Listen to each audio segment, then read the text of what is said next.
Good evening. Welcome to the City of Bayonne Planning Board meeting for the month of August. At this time, we'll call the meeting to order. Can I have a roll call, please? Yes, you may, Madam Chair. Thank you. Chairperson Fiamonte. Here. Vice Chair Velardo absent. Commissioner Veloz. Here. Commissioner Booker. Here. Commissioner Majorano is absent. Commissioner Locke is absent. Commissioner Lubach. Here. Commissioner Rhodes. Here. Commissioner Shable. Here. We have a quorum. Thank you. All rise for the pledge.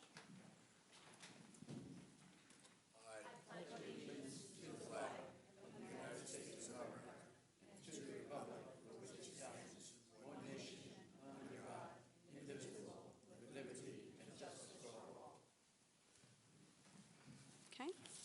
Next on the agenda, we have the statement with regard to the Open Public Meetings Act Sunshine Law. This regular meeting of the City of Bayonne Planning Board has complied with the Open Public Meetings Act Sunshine Law. Annual notices of the schedule of regular meetings were published in both the Jersey Journal and Star Ledger newspaper. The schedule of regular meetings for calendar year 2025 is filed with the City Clerk's office. A copy of the agenda of tonight's meeting is posted on the bulletin board in the lobby of the municipal building and on the City of Bayonne website. Next on the agenda, we have the adoption of minutes. Commissioners, I'm very sorry. Okay, noted. Do we have any communications? No communications tonight, Madam Chair. All right. Before we move to our public hearing, I'd just like to take a moment to welcome our newest commissioner, Commissioner Lubach. Thank you for joining. We appreciate it. Okay, and on to our business.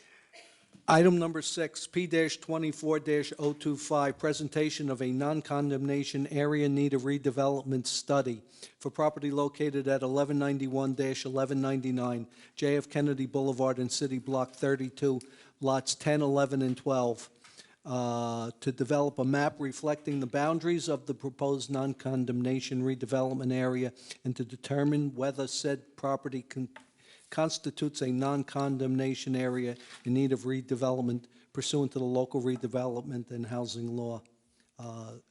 It's otherwise known as the Lukoil Station. I believe Mr. Foote is presenting on this one. Good evening, Mr. Foote. Good evening, Madam Chair and Board Commissioners. My name is Nathan Foote. I am a principal planner with CME Associates. This presentation is of the planning report prepared by our office dated May 30th, 2025. The objective was to determine if the properties identified in the authorizing resolution and page 1 of our report meet the criteria to be determined as a non-condemnation area in need of redevelopment. Those properties, as Mr. Camposano noted, are block 32, lots 10, 11, and 12. Is there a clicker or let me show you? Okay. Okay, very good. So next slide then. So a brief review of the process. The governing body authorized this board to undertake this study to determine if the said properties can be designated as a non-condemnation area in need of redevelopment per resolution 24-06-12-051. According to the local redevelopment and housing law, commonly referred to as the LRHL, or the redevelopment law, a city has to follow a multi-step process in order to redevelop a certain portion, certain area within the city. The first step, next slide. The first step is to determine if the area is in need of redevelopment. Under the law, such study is carried out by the planning board after being authorized by the governing body, or in this case, the city council. The board conducts the study, holds the public hearing, and provides its recommendation to the council. Based on the recommendations, the City Council may designate a whole or part of the study area as an area in need of redevelopment. In order to be so designated, a study area must meet one of 8 criteria, summarized as follows on the slide. A, deterioration of building and or improvements. B, abandoned commercial and industrial buildings. C, public and vacant land that has remained so for at least 10 years. D, obsolete layout and design. E, property ownership and title issues. F, fire and natural disasters. G, urban enterprise zones. And H, smart growth consistency. A property may also be designated if its inclusion is needed to create a cohesive design for the overall study area. This is referred to as the Section 3 designation. I will note also that those last two, the urban enterprise zone and the smart growth consistency, we don't use those unless it's in conjunction with one of the other 6 criteria. That's a general overview of the process. Now I'm going to turn to our actual study, and that'll be on the next slide. So the study area comprises of 3 properties identified already as Block 32, lots 10, 11, and 12, with street addresses of 1191 to 1199 John F. Kennedy Boulevard. Lot 10 is a corner lot at the intersection of JFK Boulevard and West 53rd Street, with lots 11 and 12 being interior lots with frontages along JFK Boulevard. The overall study area is 12,500 square feet, with Lot 10 comprising 7,500 square feet and lots 11 and 12 each being 2,500 square feet. Next slide, please. The 3 lots are all vacant with paved area that is degraded and in a general state of high disrepair.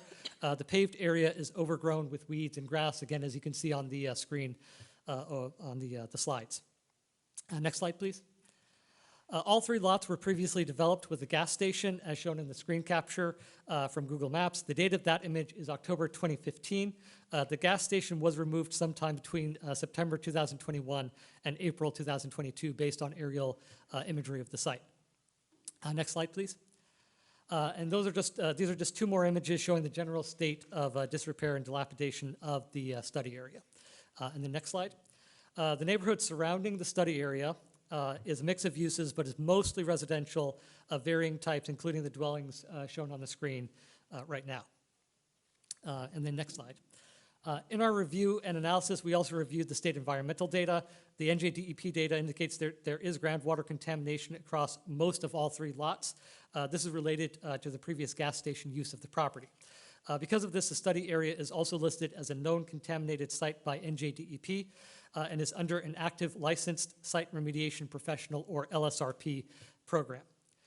State planning areas provide guidance to state agencies and municipalities in directing where growth should occur. These planning areas range from PA1 metropolitan planning area to PA5 environmentally sensitive lands. The study area properties are located in PA1, as is most of Bayonne. That is the metropolitan planning area.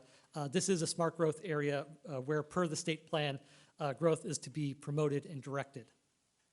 And finally, zoning of the study area is RM, high-density residential, which permits residential uses ranging from single-family dwellings to high-density apartment buildings. And then on to the next slide. So lots 10, 11, and 12 meet criteria D and H of the LRHL. The lots all exhibit a high level of disrepair and dilapidation, as well as excessive lot coverage. The site also has environmental issues that make it difficult to be developed by private capital alone. It is located in the metropolitan planning area, a smart growth area, thereby bringing in criteria H. And so in conclusion, with our last slide, the study area meets the criteria to be determined as an area in need of redevelopment. And that takes care of our presentation, and at this time I'll take any questions from the board, professionals, and then the public. Thank you, Mr. Foote. I appreciate that. Commissioners, any questions for Mr. Foote? Okay. Any questions, Ms. Mack or Mr. Russo? Okay. All right. Are there any members of the public that have a question for Mr. Foote regarding this presentation? Okay. Any members of the public that wish to make a comment regarding this presentation? Commissioners, any comments? Okay. Mr. Foote, thank you for putting this together. At this time, I will seek a motion to approve, and I'll motion myself, and then I'll seek a second to move it forward. A second. Thank you. And on the vote? On the vote, Chairperson Fiamonte. Aye. Commissioner Veloz. Aye. Commissioner Booker. Aye. Commissioner Lubach. Aye. Commissioner Rhodes. Aye. Commissioner Scheibel. Aye. Okay. It's been approved. Thank you. And I believe Mr. Foote is back up. He is on number 7, Okay. P-24-027. Presentation of a non-condemnation area in need of redevelopment study for property located at 81 through 87 East 22nd Street in City Block 449, Lot 6 and 7.01, to develop a map reflecting the boundaries of the proposed non-condemnation redevelopment area and to determine whether said property constitutes a non-condemnation area in need of redevelopment in pursuant to the local redevelopment and housing law. And this is behind Everything Bagel. Mr. Foote. Okay, Thank Mr. you, Foote. Mr. Campusano. Madam Chair, Board Commissioners, I will forego the introduction this time. So this presentation is of the second planning report that we've prepared that is also dated May 30th, 2025. The objective was to determine if the properties identified in the authorizing resolution and page 1 of our report meet the criteria to be determined as an area in need of a non-condemnation area in need of redevelopment. Those properties, as have been noted, are block 449, lots 6 and 7.01. And next slide, please. So again, I will go quickly through the process, just hitting the main points again. Governing the City Council authorized the Planning Board to undertake this study. It is a non-condemnation area in need of redevelopment study per Resolution 24-07-17-049. So the city has to follow a multi-step process in this one as well in order to redevelop this area if it is determined to be an area in need of redevelopment. First step is to carry out the study, and in order to be designated as an area in need of redevelopment, it has to meet one of 8 criteria, which are on the next slide. Thank you, Alicia. So those criteria, again, just to go through as a refresher, A is deterioration of building and or improvements. B is abandoned commercial and industrial buildings. C is public and vacant land that has remained so for at least 10 years. D is obsolete layout and design. E is property ownership and title issues. F is fire and natural disasters. G is urban enterprise zones. And H is smart growth consistency. And again, we also have the Section 3, the possibility of using a Section 3 if there's multiple properties in a study area that at least one of those lots needs to be included for the overall design of the redevelopment of the study area. Now to the the study itself. The study area again comprises of 2 properties identified as Block 449, lots 6 and 7.01, as can be seen in the map. It has street addresses of 81 to 83 East 22nd Street and 85 to 87 East 22nd Street. They are both interior lots near the intersection of East 22nd Street and Avenue F. Lots, next slide, please. Lot 6, which is seen in the, on those photos, is 5,029 square feet in area and is located on the north side of East 22nd Street and is developed with 2 buildings that, according to public records, each contain 2 dwelling units. The buildings appear to cover half the lot, with other impervious coverages on the lot, which include a gravel driveway, concrete walkway, and concrete patio, pushing the impervious coverage over 70%, which is the maximum permitted in the R2 zone. And the next slide. Lot 7.01 is 5,350 square feet and is developed with the 2-story frame building that appears to contain 2 dwelling units. There is also a gravel / loose stone driveway, a shed, and a low cinder block wall with brick veneer that's located towards the frontage of the property. The building is not oriented toward the right-of-way, but is instead facing the interior of the property. And the next slide. The neighborhood surrounding the study area is mostly residential with a variety of mostly low-rise housing types, single-family, duplexes, townhouses, and multifamily. There are several lots classified as commercial located in the vicinity of the study area. The Hudson Bergen light rail line is located less than 400 feet to the west, and the nearest station for the line, a walking distance of about a quarter mile from the site. The block is located between East 24th Street and East 24th Street. The block located between East 24th Street, East 23rd Street, and Avenue F, several hundred feet northeast of from the study area, was redeveloped beginning in 2018 with the new multifamily apartment complex. Next slide. In our review and analysis, we also reviewed the state environmental data. NJDEP data, in this case, indicates no environmental constraints on the site. As with most other properties in the city of Bayonne, These properties are located in PA1, Planning Area 1, which is the metropolitan planning area, which is where most growth in the state is to be directed or promoted. It is also a smart growth area. The study area is located in the R2 detached attached residential district, which primarily permits single and two-family dwellings. It is also located in the Transit Development Overlay District, or TDO, which permits higher density residential uses, business offices, and commercial service establishments. That leads us to the criteria. The next slide. Lot 6 and 7.01 we have found meet criteria D and H of the local redevelopment and housing law.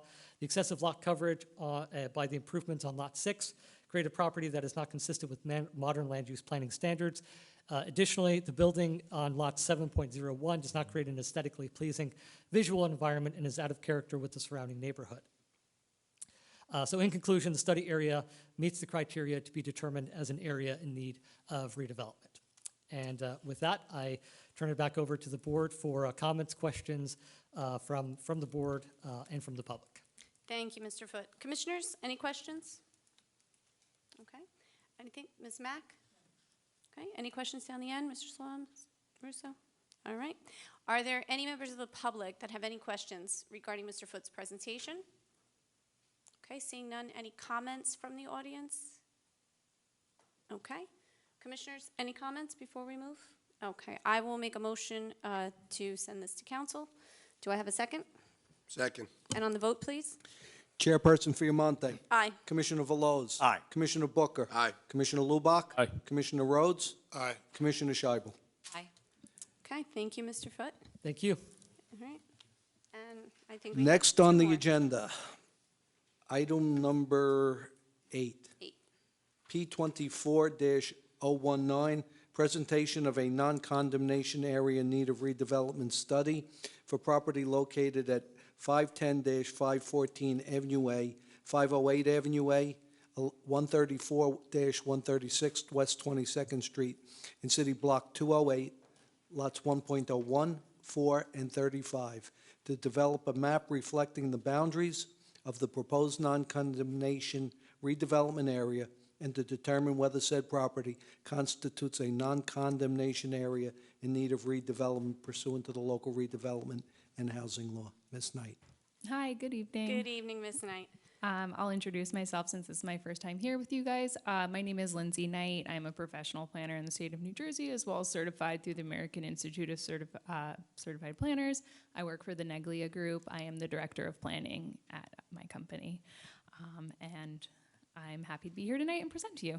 Thank you for that, and welcome to Bayonne. Yes, thank you so much. I'm welcome. happy to be here. I think Mr. Foote did a great job of going through kind of the process, so I won't bore you guys with that as we are well versed in that at this point.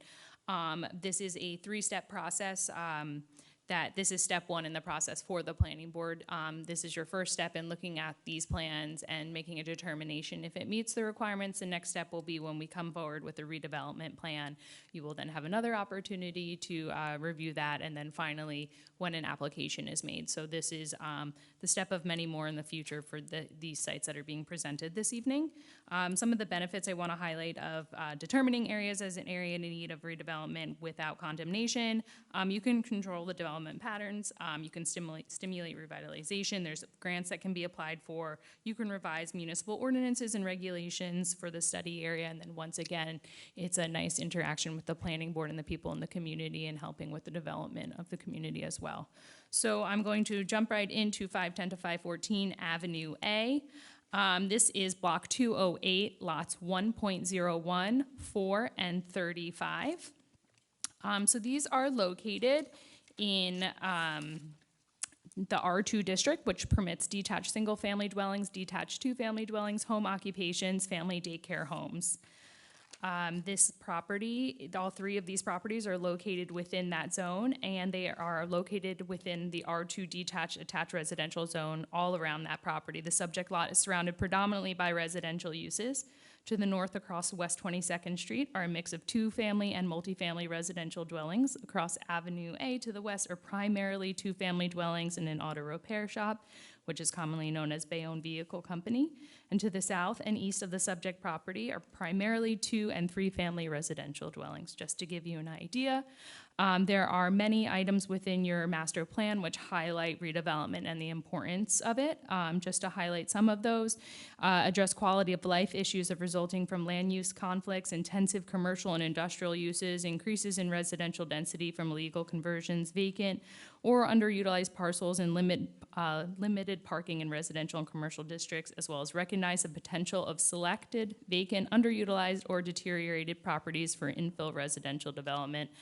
These properties, which we'll be speaking about this evening, definitely fall under this category. As part of our study, in addition to visiting the site as well as looking at environmental constraints, we speak to the officials at the municipality to determine if there's any building department violations, zoning violations, any activity that has been happening through the police department as well.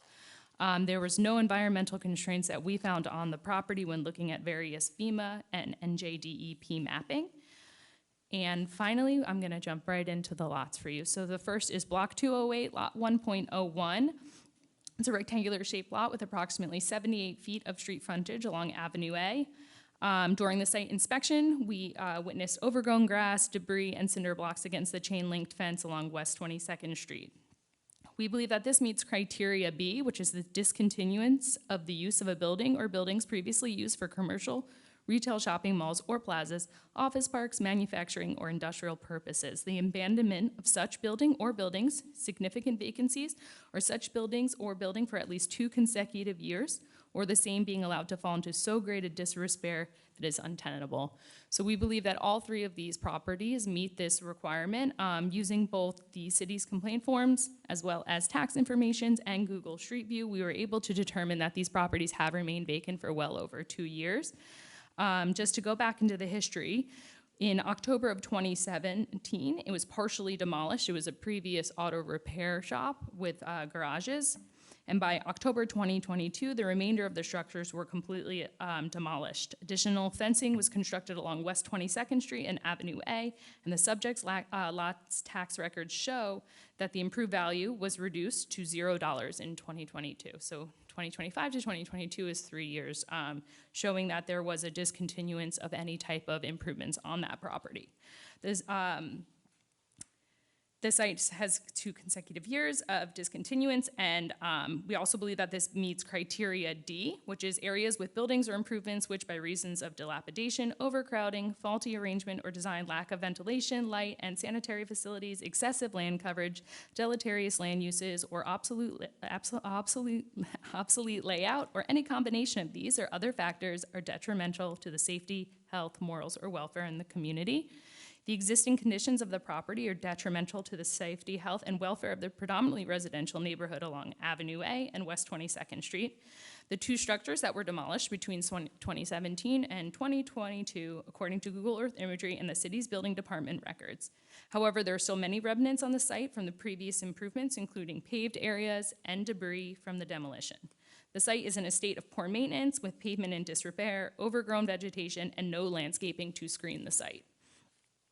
The property presents a departure from the street wall and pedestrian-oriented environment formed along Avenue A and is detrimental to the aesthetics of the neighborhood. Particularly with its location on the corner of Avenue A and West 22nd, the current condition of the site is unconducive to advancing the visions of the 2017 Master Plan Reexamination Report, which detailed protecting the character of established residential neighborhoods and infill development.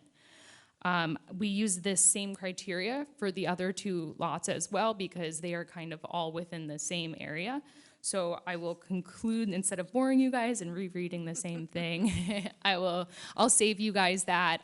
So in conclusion, we do believe that this meets both criteria B, D, and then also criteria H because it is within that smart growth planning area. Okay, thank you, Ms. Knight. At this time, commissioners, any questions? Okay, are there any questions from Ms. Mack at the end? No? Any questions at the end? No? All right, anyone in the audience have a question for Ms. Knight regarding her presentation? Any comments from the audience regarding this? Commissioners, any comments? Okay, thank you, Ms. Mack. I will make a motion to approve. Do we have a second? A second. And on the vote, please? Chairperson Fiamonte. Aye. Commissioner Veloz. Aye. Commissioner Booker. Aye. Commissioner Lubach. Aye. Commissioner Scheibel. Aye. Commissioner Rhodes. Aye. Okay, thank you, and I think Ms. Knight is back, staying where she I'm is. staying here, yes. Number 9, P-24-020, presentation of a non-condemnation area in need of redevelopment study for property located at 47 East 41st Street, 653-657 Avenue E, and 659 Avenue E in Block 98, lots 13, 14, and 15, to develop a map reflecting the boundaries of the proposed non-condemnation redevelopment area and to determine whether said property constitutes a non-condemnation area in need of redevelopment pursuant to the local redevelopment and housing law. Ms. Knight. All right, thank you. So this is for Block 98, lots 13, 14, and 15. I'm just going to jump right into the information regarding these lots specifically. So these, once again, we have lots that are located in both the R2 district, which permits detached single-family dwellings, detached two-family dwellings, essential services, home occupations, and family daycare homes. And then also there is two properties within the TDD district, which permits detached and attached single-family dwellings, attached two-family dwellings, multifamily dwellings, professional business offices, retail, home professional offices, major mixed-use residential development, essential services, banks, and deposit institutions, and personal service establishments. So those are the permitted, and then we are going to go through the master plan information here because there are, within your 2000 master plan, it directly speaks about the Avenue E corridor, specifically to encourage the development of mixed-use transit village in the Avenue E corridor with high-density residential uses and commuter-oriented retail activity that capitalizes on the proximity to the Hudsonburg and light rail train system. Such uses should be targeted for underutilized or transitional heavy commercial and industrial properties along Avenue E. This study area in particular is located within the Avenue E corridor and is only 0.2 miles from the 45th Street Hudsonburg and light rail station. That 0.2 miles is important because that's kind of the gold standard for transit-oriented development, and being close to the light rail is definitely an opportunity. In addition to researching the site's history as well as visiting the site, once again, we went and talked to your building department, your police department, to determine if there were any violations on the property. There was nothing necessarily on this property that would lead to the designation. However, we did still do our due diligence. The same goes for the environmental constraints mapping. And then finally, we went and we looked at each property and we applied the criteria that is required. So Block 98, Lot 13 is a rectangular shaped lot, currently developed with a 2.5-story single-family residence that was built in 1920. The front yard is entirely paved with concrete, and it includes an undersized parking space in the front yard. So when we applied the criteria, we believe that this met criteria D.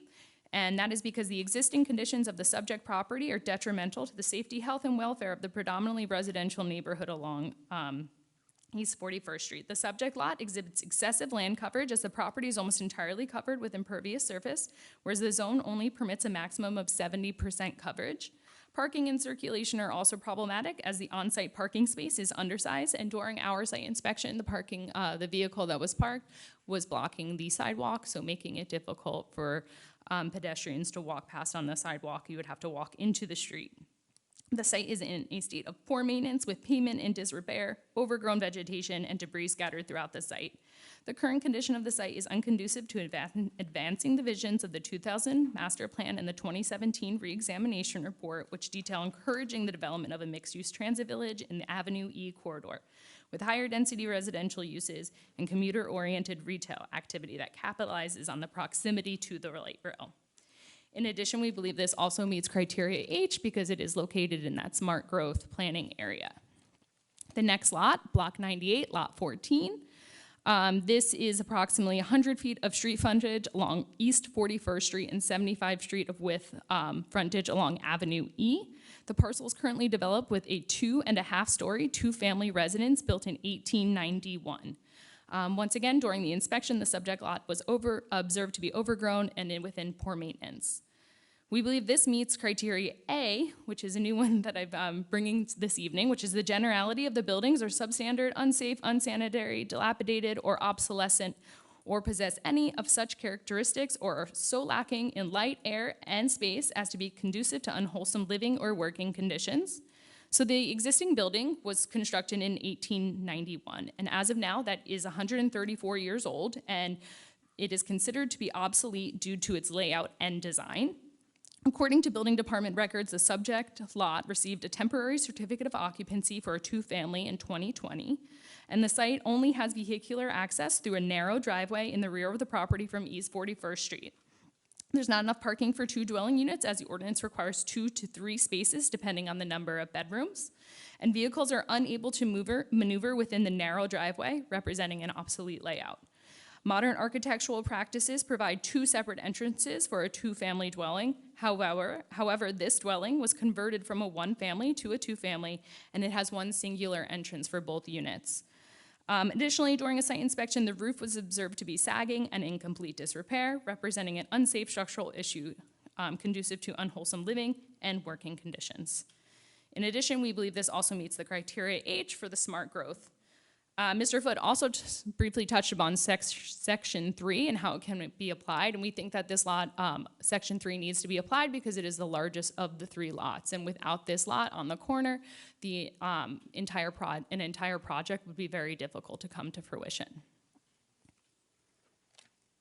And then finally, the last lot here, once again, is on Block 98, Lot 15. It is currently developed with a single-story, single-family residence that was built in 1957. The parcel is bordered by parcels in the study area to the south and west. To the north is a 3-story multifamily residence. And across Avenue E is to the east are single-family and two-family residences. We believe that this meets criteria D because the conditions of the subject property are detrimental to the health, safety, and welfare of the predominantly residential neighborhood along Avenue E. The subject lot exhibits excessive land coverage as the property is almost entirely covered with impervious surface, whereas the zone only permits maximum of 70% coverage. Parking and circulation are also problematic as the only on-site parking space is undersized, and during a site inspection, we also witnessed the parking vehicle was overhanging onto this sidewalk as well. The zone district requires a minimum front yard setback of 30 feet, whereas the structure currently is not meeting those requirements of the zone. The site is in a state of poor maintenance with pavement in disrepair and overgrown vegetation, and the current conditions of the site are unconducive to advancing the visions from the 2000 master plan and the 2017 re-examination report, which detailed residential use, encouraging the development of mixed-use transit village in the Avenue E corridor with higher density residential uses and commuter-oriented retail activity that capitalizes on the proximity to the light rail. Therefore, the current use as a single-family home is not in line with the vision as detailed in the master plan and subsequent master plan re-examination report of 2017.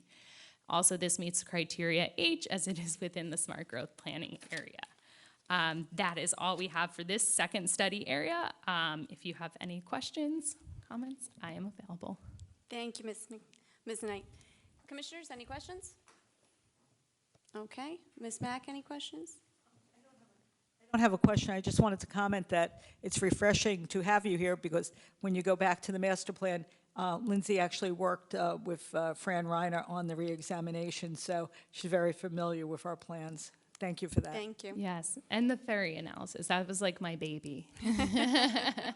Have you back for the council meeting tomorrow night then. Thank you. Any questions down the end? Mr. Slaw, Mr. Russo? Okay, thank you. Any questions from the public? Sure. Ms. Knight, if you wouldn't mind taking this microphone over here. Sir, you're just going to come up and we're just going to get you sworn Hi, in. Keith Gallant, 25 East 23rd. Are any of the property owners being notified about their noncompliance and being given opportunities to comply or come into code before, procedures move forward to take their properties or possibly do something with their properties? What's being done to allow the property owners a chance to remediate any of the issues that you've mentioned?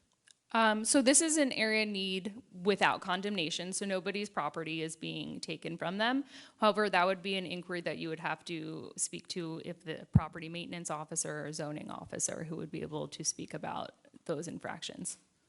Okay, and as far as coding changes, some of these buildings are very old. So if you change certain coding codes for building codes or property offset codes, and these buildings were pre-existing buildings, wouldn't they be grandfathered into those changes?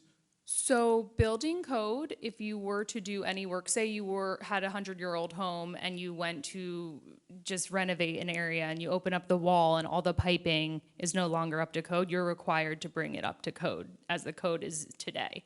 It's the safety. I understand that type of issue. That's like internal infrastructure, plumbing, electrical, but we're talking about some of the property offsets, like this property is not on the setback of whatever the city said.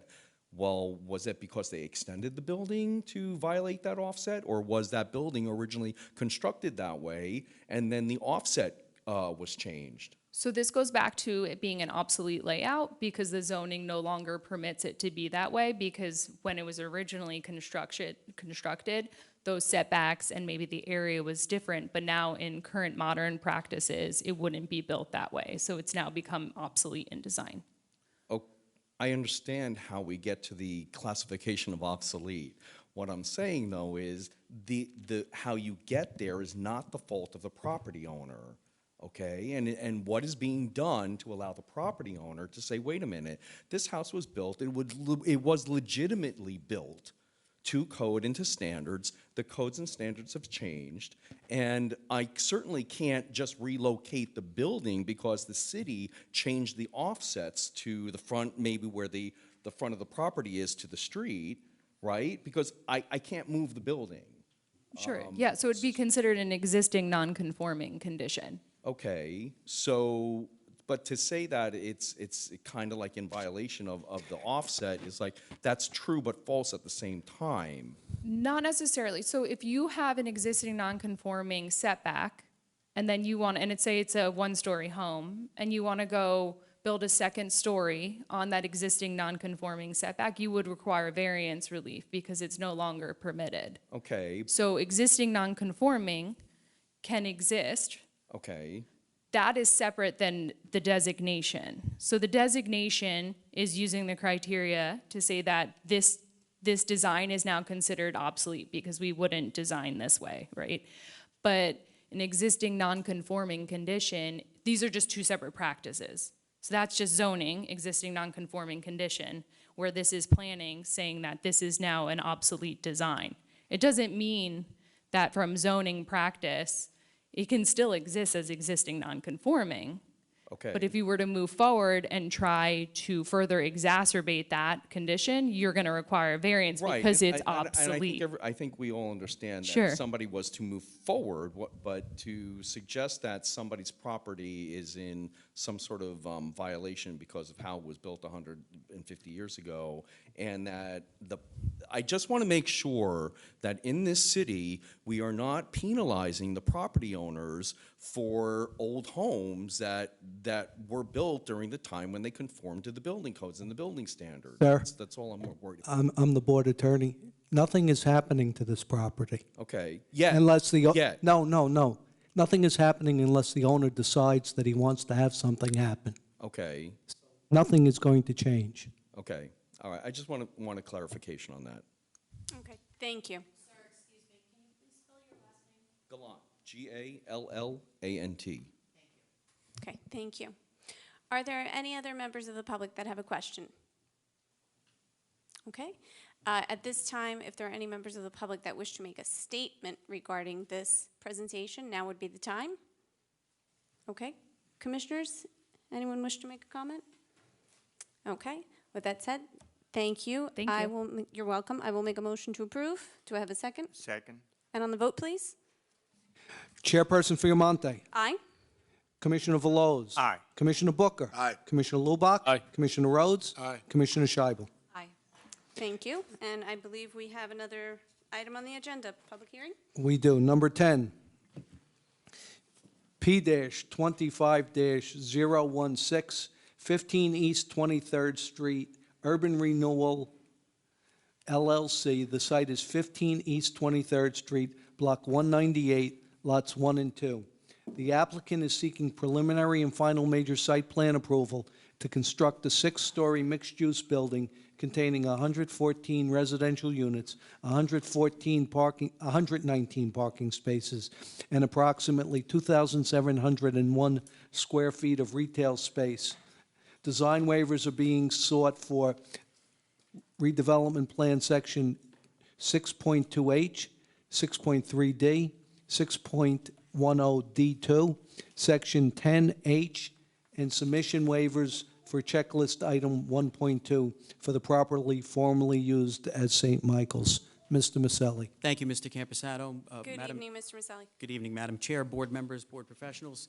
My name is Michael Maselli. I represent the applicant 15 East 23rd Street Urban Renewal LLC in connection with this application for 15-21 East 23rd Street, which is designated as Block 198, Lots 1 and 2 on the city tax records.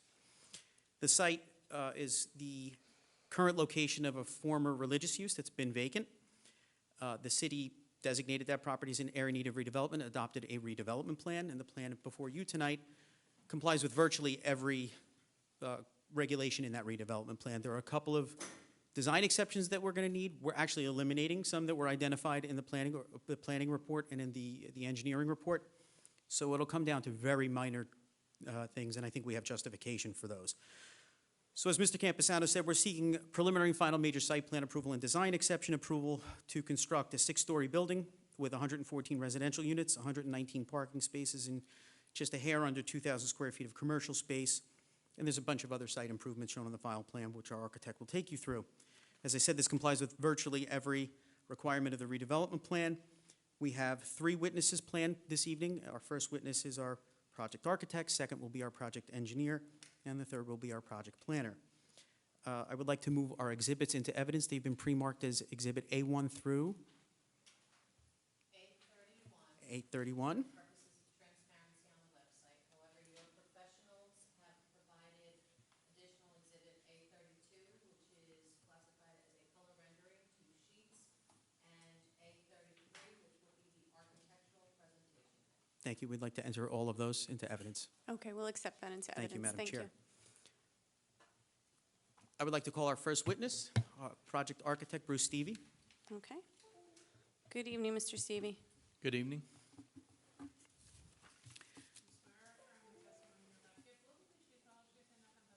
I do. Yes, my name is Bruce Stevie, S-T-I-E-V-E. I'm a principal in the firm Marchetto Higgins Stevie, MHS Architecture. Okay. Mr. Stevie, can you present your qualifications to the board? Sure. I'm a licensed architect in the state of New Jersey since 1996. I have a master's degree in architecture from the Savannah College of Art and Design, School of Building Arts. And I have testified in front of many planning boards in the state of New Jersey, including Bayonne, Jersey City, Hoboken, Union City, West New York, North Bergen, Fort Lee, East Rutherford, And so on and so forth. and so on. And all licensors are in good stead? Yes, Thank you for that. Welcome back, Mr. Stevie. We'll accept you as an expert witness. Thank you. thank You're you. welcome. Mr. Stevie, can you orient the board to the project location, please? Sure, if we could go to the next slide, please. So the project is located approximately 3 blocks from the 22nd Street Light Rail Station, and it is about a little less than half a block to Broadway. The site is 27,562 square feet, which is about 0.63 acres. And the site is the subject of the 15th East 23rd Street redevelopment plan that was adopted by the city approximately a year ago. And we worked with the city and its professionals to prepare the project that we're presenting to you this evening. The next slide, please.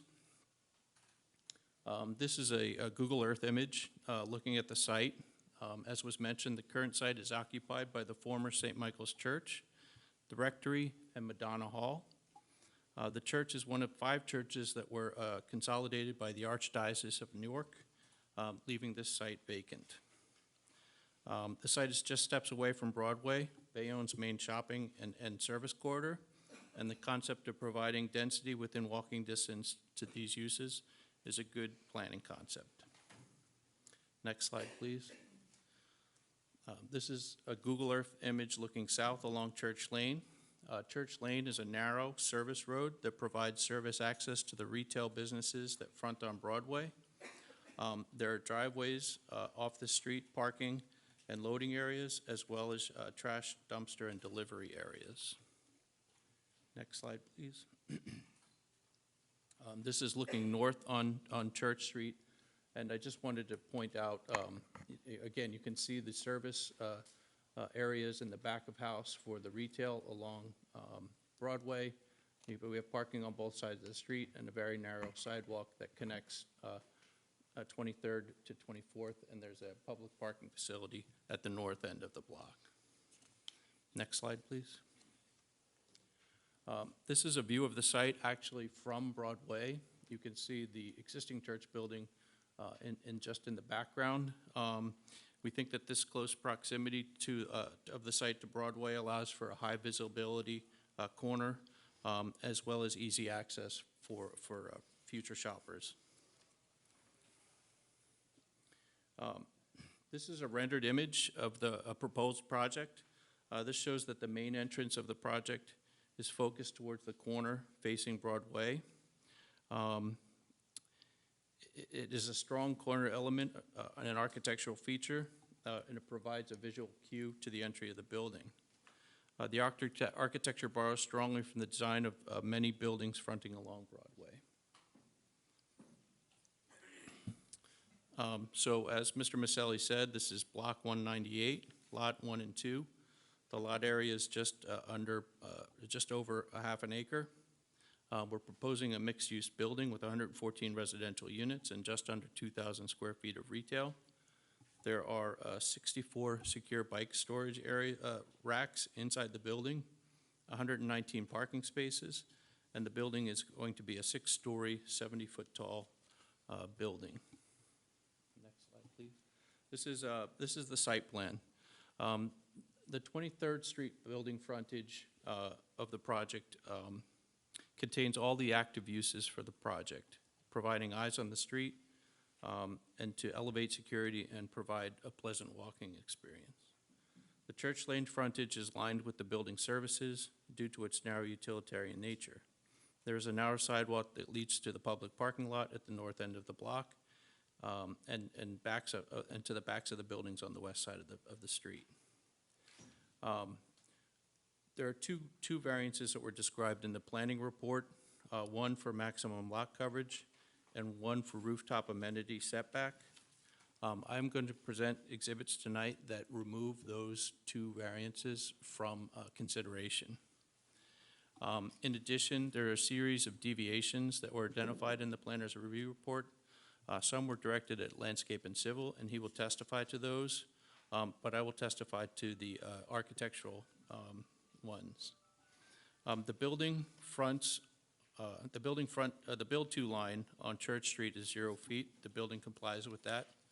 The minimum setback on East 23rd Street is 6 feet if the corners of the building are notched, and I'll show you that when we get to the ground floor plan. We comply with that. The minimum setbacks to Block 198, Lot 15, and the rear of lots 3 and 4 is 0 feet. Those are the property lines to the north of the project. We comply with those setbacks.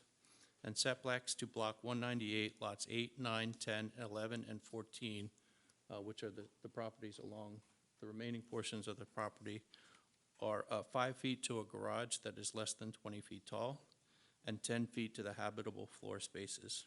And we comply with those setback requirements. Next slide, please.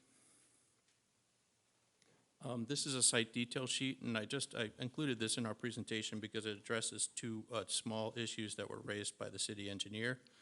On this sheet, there is a compact space dimensioned incorrectly at 7'6". I wanted to confirm that all of the compact parking spaces being proposed meet the redevelopment requirement of 8 feet by 18 feet.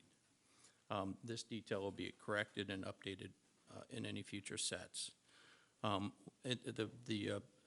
city engineer also requested that the wheel stop detail that we show be modified to show an embedment of 12 inches of rebar, and we will revise the drawing to comply with that.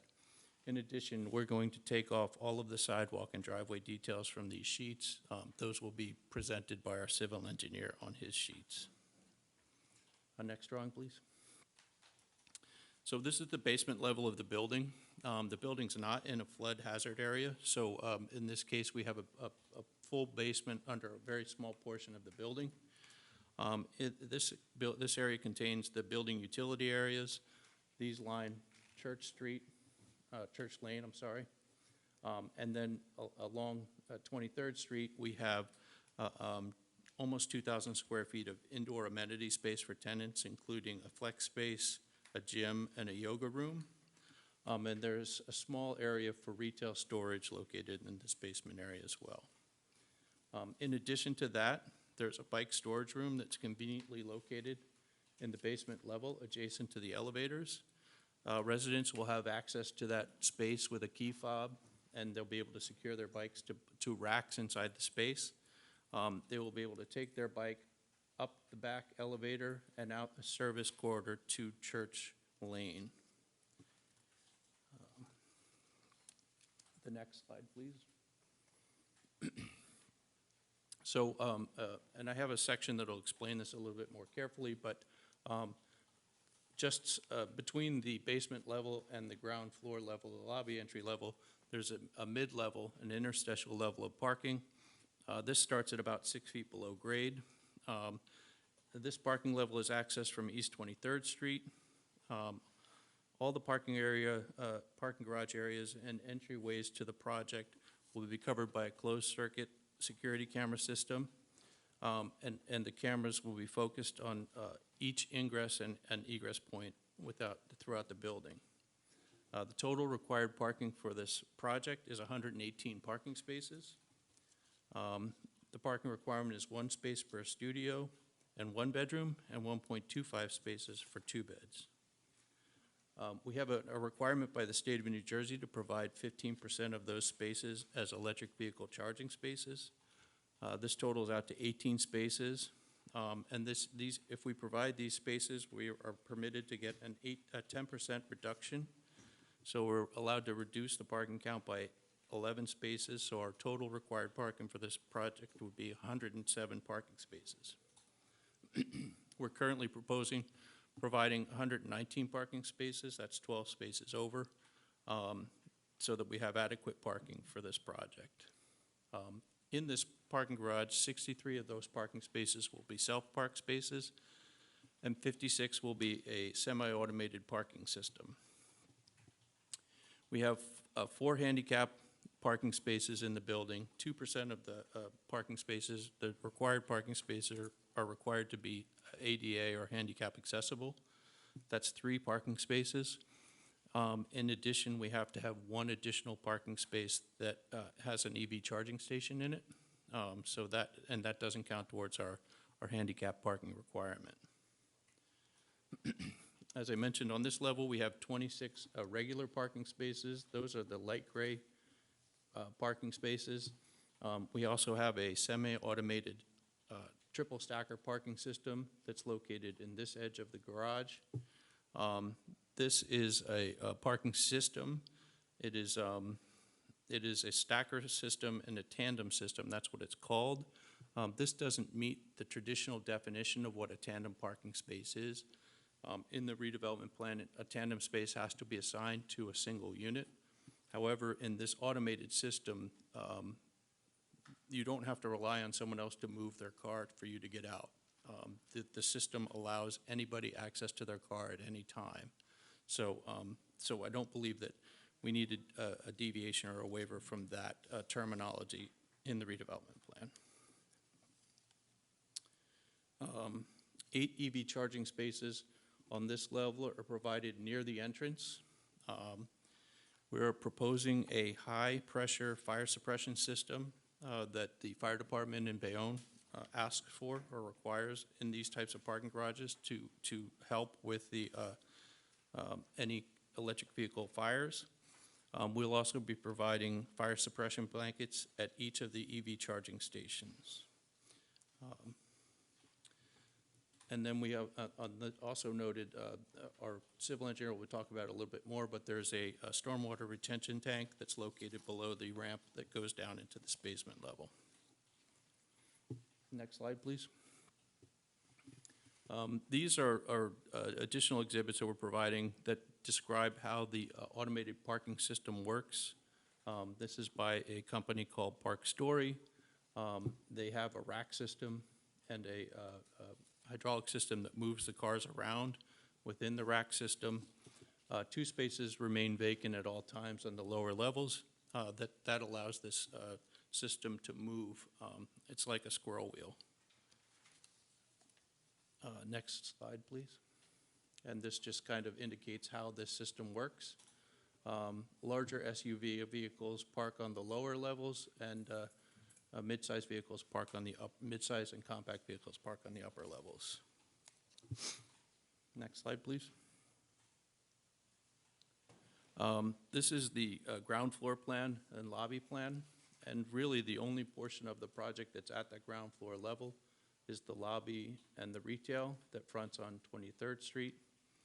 The planners have identified that we may need a design exception for the location of the residential entrance.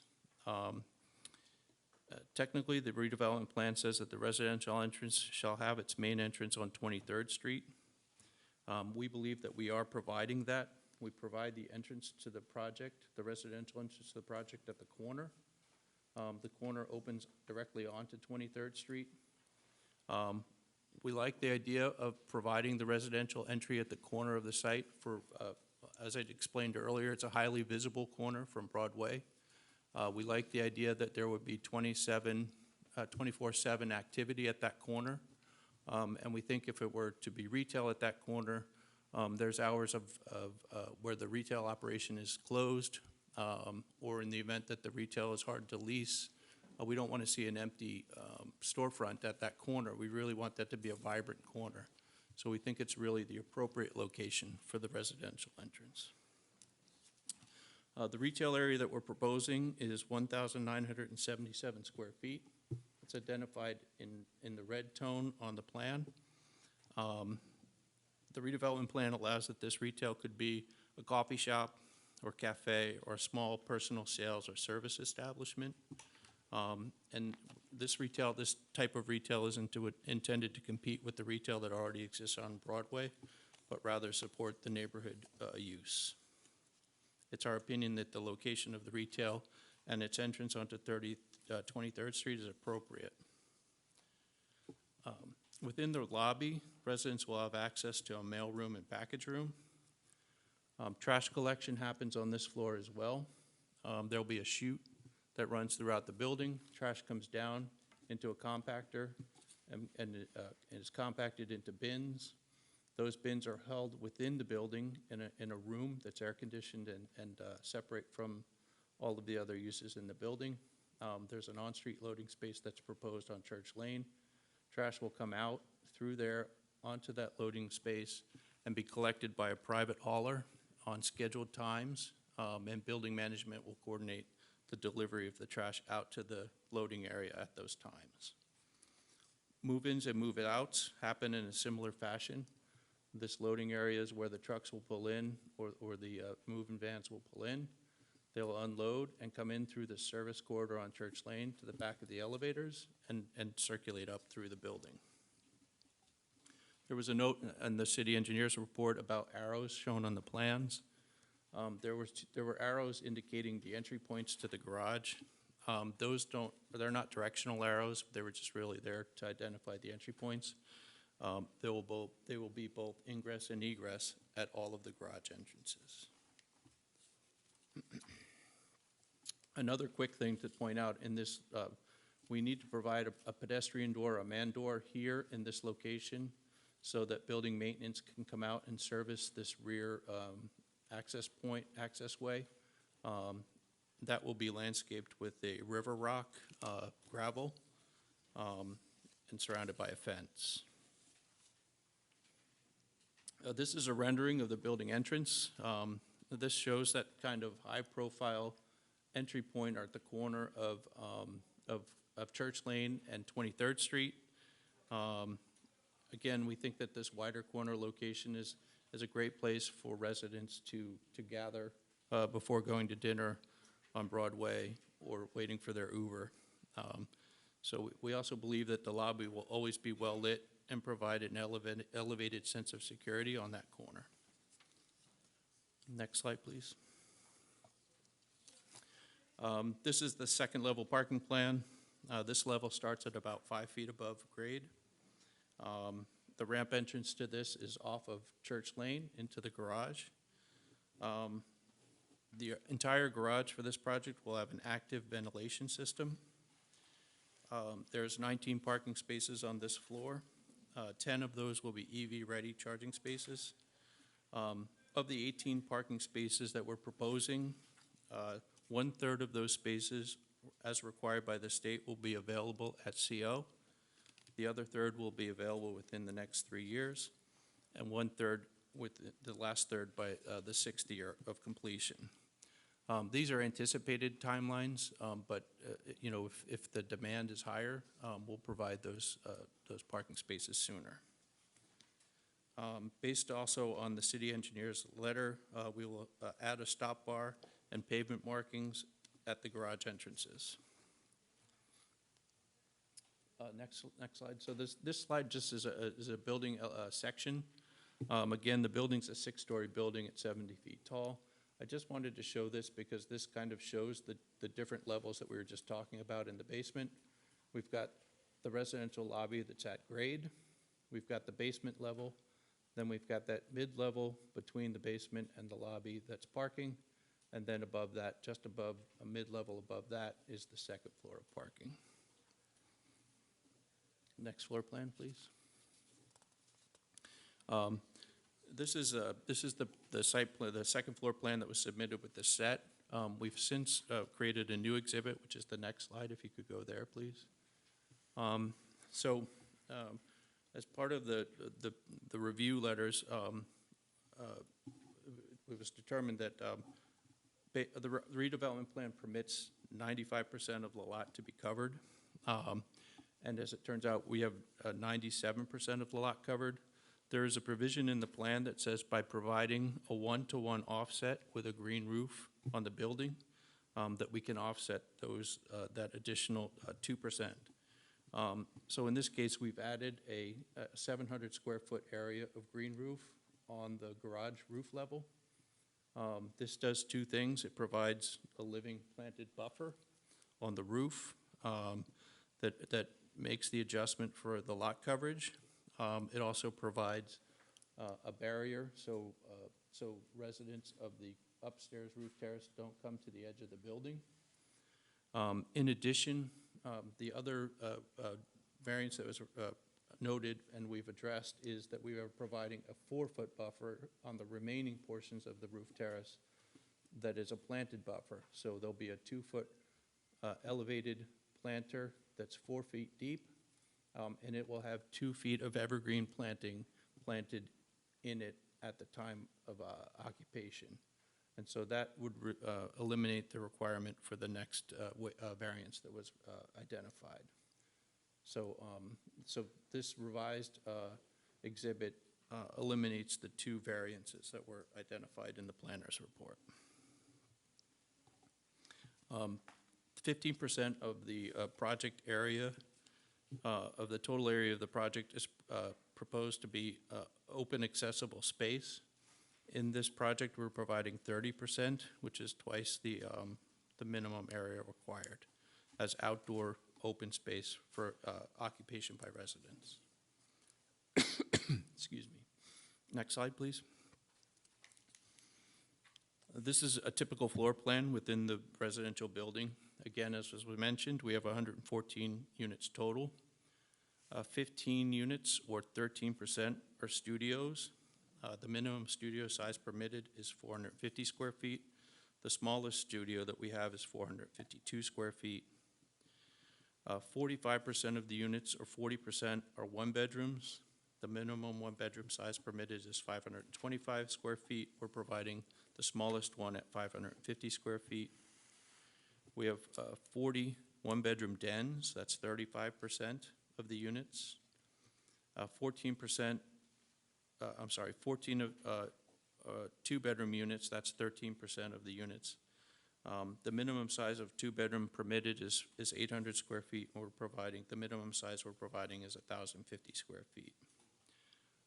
Each of the units proposed will have basic amenities like washers, dryers, cable TV, and internet. The dens in this project do not have doors or closets.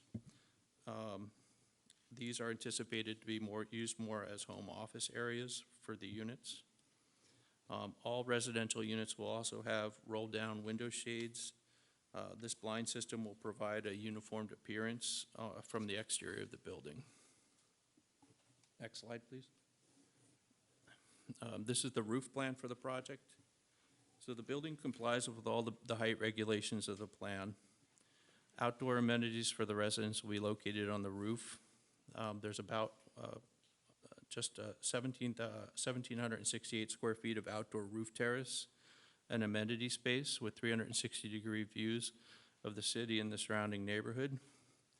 There'll be a 4-foot tall and 4-foot wide evergreen planting buffer surrounding this roof terrace space as required by the redevelopment plan. All of the mechanical units are located in the center of the building. That's this dark area that you see in here. So they're held back from the roof edge as far as possible, and they're screened with a decorative architectural screening. On the next sheet, you'll see a detail of that screening that was requested also by the city engineer. I just also wanted to note that decorative roof forms are permitted in the redevelopment plan and provide architectural interest at the roof lines. We think that the corner bay window with its projecting cornice fits within the definition, and it provides architectural interest at the view along 23rd Street and recalls some of the significant historical cornices that you find along Broadway. The last couple of points on this is there are sustainable design requirements for the redevelopment plan. The project has to be LEED certified, and we have to meet, it has to meet LEED certification standards. That means that we need to prove that the project will meet the requirements for LEED certification.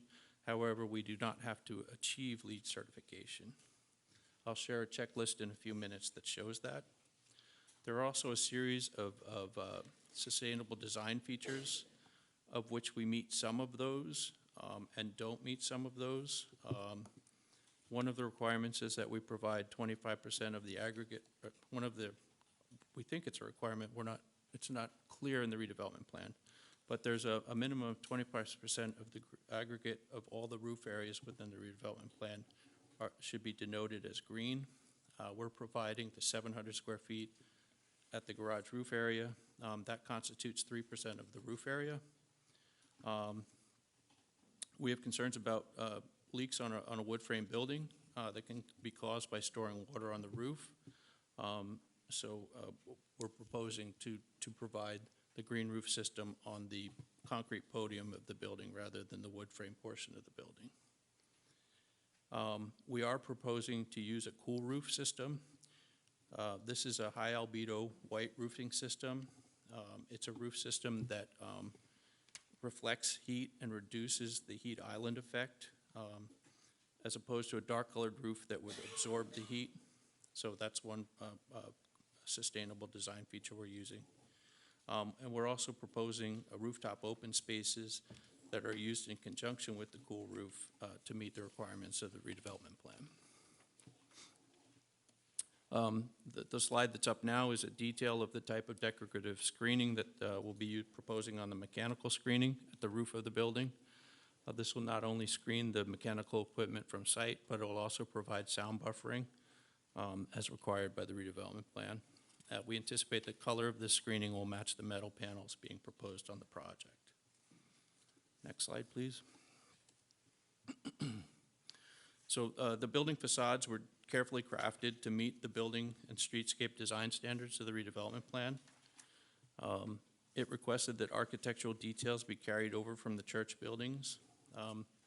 The details that we're carrying over include the beige brick tones that recall the existing church coloring, a commemorative sign that will be placed at the building, prominently placed on the building facade to remind passers-by about the history of the site. And the sign's design will will take cues from the original sign of the church. And we're also using a variety of brick patterns that will be used to create patterning across the building facade, similar to what's been done on the existing church buildings.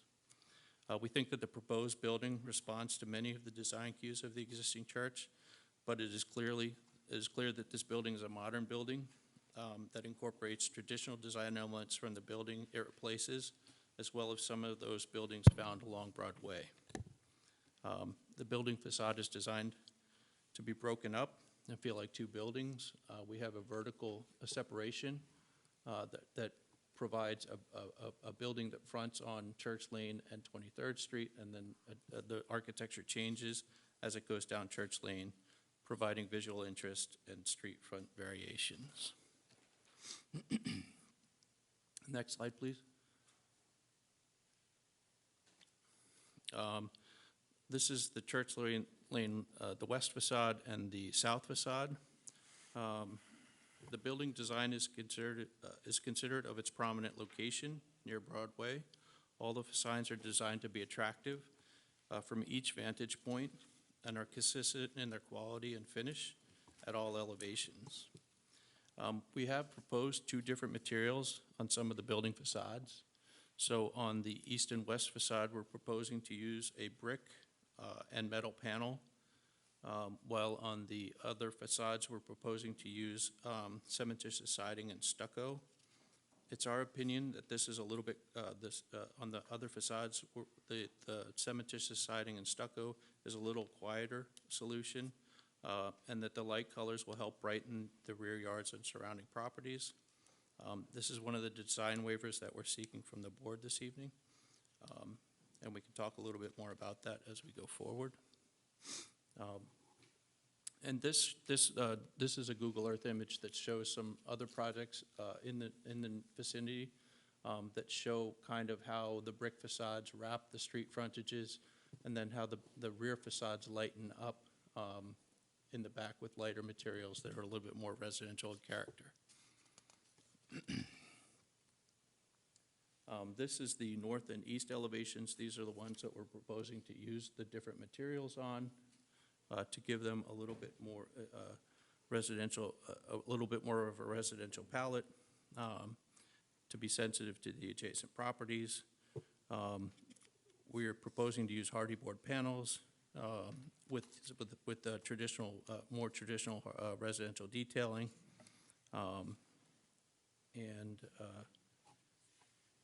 I have the next slide, which is the building materials, and I actually have building material samples here that I'd be happy to share with you if the board would like to see them. And these are the same material samples that you'll find on the...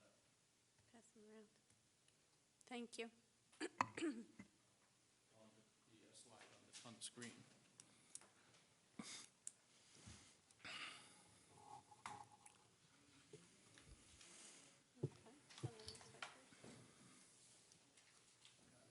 Thanks. Thank you, Mr. Stevie. Sure. Thank you. So you'll see from those materials, except my, there it goes. The beige color brick that's been selected to represent or reflect the beige coloring of the existing St. Michael's. There's a gray cast stone that will be at the base of the building. Then there is a composite metal panel that has a zinc tone. That's the metal panel that you see that's going around. That's at the top of the building. Transitioning to the hardy panel at the back and a stucco that will match the cast stone. So we're trying to carry the colors of the front around the other facades of the building. And then the window color is an iron ore gray, which is a darker gray tone. A comment from the planner, and I believe the city engineer as well, was we didn't identify the materials for the garage door. The garage door will be an aluminum a paneled door with glass vision lights, and it will be painted the same colors as the window frames. So it'll be consistent color palette on the project. The next exhibit is the signage. We're proposing 2 entry canopies, one at the retail, one at the residential. Those canopies project 3 feet from the building face. And on those canopies, we're proposing to mount pin letters or channel letters. Those are aluminum letters that have a recess in the back that accepts an LED light strip. And those will have a low-level lighting behind them so that the letters will float off the front of the canopy. The letters will be 8 inches tall. And then the last slide that I have to present is the LEED checklist. And this LEED checklist demonstrates that the building will be able to achieve a minimum of LEED certification. And as I mentioned, we're not required that the building achieve that, but rather reflect that it can achieve that level.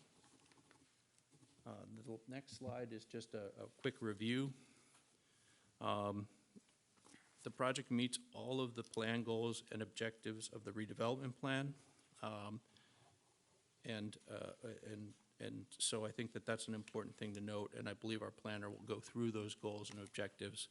But I would say that some of the important ones are to provide a development of underutilized parcels in a manner consistent with the master plan, to promote redevelopment that is appropriate for the redevelopment area, centralized location, proximate to commercial corridor, and walking distance to mass transit, ensure high quality and contextually appropriate architectural design, and to ensure compliance with all federal, state, and local regulations.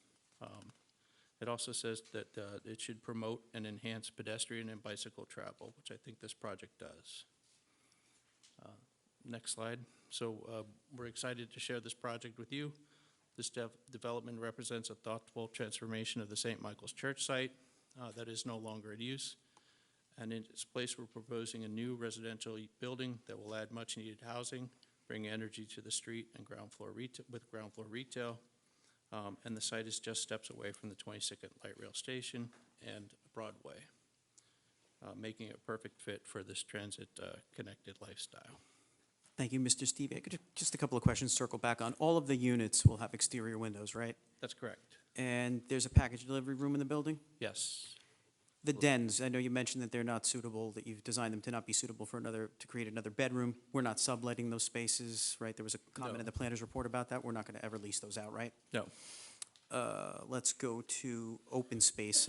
This plan complies with open space and recreational requirements, correct? Yes, we provide twice as much open space as required. Okay, let's go to the security for the building. I know you mentioned something about the security in the parking, but the building will have cameras around it too, right? Yes, that's correct. I did mention that the whole building, the entire building will have a closed circuit camera system, and all of the building entrance and exit egress points will have security cameras as well. Let's go to some building design. There are no blank or featureless walls on this project, right? No. There is a change every 60 feet in the building. We comply with that requirement. Yes. And the color palette, you believe that complements the area? Yes, I do. What buildings did you look at that you think? So again, primarily, we looked at the existing St. Michael's Church for the color palette inspiration, but we also looked at many of the buildings up and down Broadway for palette considerations. Do you agree that we have high-quality decorative materials on the ground floor, that this is a nice building at the ground floor? Yes, I do. The ground floor layout that you mentioned before with the lobby sort of more oriented towards the corner and the retail on 23rd, do you think that creates a livelier pedestrian environment? I do. I think it does. I think that, again, I believe a lobby is going to have lights on all the time. It will have action and people going in and out at different hours, whereas retail, especially the type that's contemplated for this site, will have hours that it's not active and in open. And the potential for a vacancy, That's correct. where a lobby will always be in action, right? Yep. There was a comment in one of the reports about providing a detail for plants on the rooftop. Will we agree to do that? Yes, and some of the exhibits that I presented tonight show those details. Okay, trash and recycling plan, you would agree to do that as a, provide that as a condition of approval, correct? Yes, Didn't we also ask for a waiver of the submission requirement for a construction staging plan? And we agree to do that as a condition of approval before we go forward with building permit application? that's correct. Let's just go back to, let me just cross that out, so. Just jumping back to the 25% green rooftops. When you read the redevelopment plan, I think what the language that you were discussing before is that the RDP states that we would demonstrate the degree to which we comply with certain elements, certain listed things. That's Do correct. you believe you've done that? You've given the degree to which we comply? I did. Thank you. We achieve sustainability in other ways, right? The number of points we have is more than sufficient Yes, for the lead? for lead certification, yes. Let me just make sure I got everything on those. Okay. And you mentioned that you're going to update your plans, you're going to strip the access information off, you're going to leave that to Mr. Shizvat, but these are going to be one way in, one way out on both the Church Lane and 23rd Street side, right? That's correct, yes. They're ingress and egress. Did you have an opportunity to review the city agency letters? Yes, I did. Building department, fire department, do you Yep. have any issues complying with anything in those reports? No, we can comply with them. Okay. Just make sure I got everything on all the other pages. Building projections. Building projections, we understand that we have to go get council approval for all the building projections, right? That's correct. But they all comply with the redevelopment plan Yeah, they're requirements. actually slightly less than what the redevelopment plan permits. Okay. All right, so then, except as you've testified tonight regarding the professional reports and the city agency reports, do you have any issues complying with the comments in those reports at all? No, I do not. Thank you, Madam Chair. That would Okay, conclude my thank you, Mr. questions. Maselli. Thank you, Mr. Stevie. Commissioners, we've heard Mr. Stevie's testimony. Are there any questions regarding his testimony? Commissioner Veloz, do you have a Yes, question? yes, I do have a question. About the two driveways that we have, one on 23rd Street and one on Church Lane. On those parkings, will be assigned to a specific side of the building or randomly anybody that live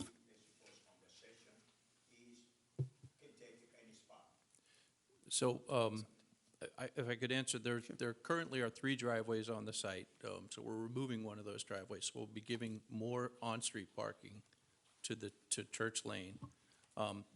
The street parking spots are accessible to anyone in the public. The parking spaces within the building will be assigned to residents within the, I understand that, but my question will be, let's suppose that in this section on the 23rd Street, people coming on 23rd Street, which is one way, they go into the driveway of 23rd Street, correct? That's correct. What about for any purpose or any reason is full? The two spot or the two driveway is access to one to another one during inside the building or not? No, there's only access to the lower level from 23rd Street and to the upper level from Church Lane. There's no connection inside the building to the parking spaces. But those spaces will be assigned, so people will know which garage they're supposed to go into. I see. Okay, you assigned that. Okay. Yes. And the other question will be about, I don't know, you mentioned about the stormwater management. It's huge building. It's a big roof. Do you explain a little bit about more the retention or archive of the water and how you plan to discard that water into the Sure. existing system of the city? I'm not the best guy to do that, but our civil engineer, who's going to come up and testify next, will be able to explain the entire stormwater system to you. Yeah. Thank you. That was all Okay. my question. Thank you. Okay, Commissioner Booker. Okay, I want to circle back real quick in regards to parking requirements. Okay, I understand you mentioned the spaces. Will the tenants be notified that they're assigned to these spaces?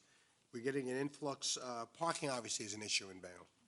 And what I'm saying is there'll be no permits assigned. In other words, we have people living in the buildings come in, and they're looking for parking permits, okay? That has been a big issue here right now, and they will not be able to get a permit for parking. Will they be notified of this? Yes. Yes. Okay, and my last question real quick, you mentioned the parking, retail parking. Can you explain a little bit on that? Yeah, there is no retail parking requirement for, in the redevelopment plan. And really, the retail that we're proposing isn't destination retail. It's not a retail space that someone's going to get in their car and drive to. It's really meant to service those people walking to the light rail station, residents in the immediate neighborhood. It's really kind of directed towards that. So then there's no retail parking? Is that That's what you're right. saying? And the St. Barnabas Garage is right adjacent to this property as well. So there's public parking in the lot directly behind to the north of this site. And that complies, just to jump in, that's what the regular zoning ordinance, the Bayonne zoning ordinance does too. If it's under 2,000 square feet, I think you're exempt from providing parking spaces. All right, thank you. Thank you. Any other commissioners have any questions? Okay, I'm going to go down the end. Yeah, Mr. Slaw? I had a couple of questions Sure. from things that, so one of the questions is with the automatic parking system, once someone, would that be handled by an app on the phone to call a car? So there's depending on which system they go with, there is a variety of ways of accessing your vehicle. One is with an app. Two is that there's a keypad that's associated with the parking space. So, and then the third would be that you have basically an easy pass for the parking system, so that when you pull into the garage, it immediately recognizes that your car goes in there. It'll open the gate and allow you to pull in. So once a car is called, do you know how long the system takes to deliver a car for? Typically, it's less than a minute. It's just because it just shuffles a few of the cars around. It's not an overly large system. It's really quite unique and efficient.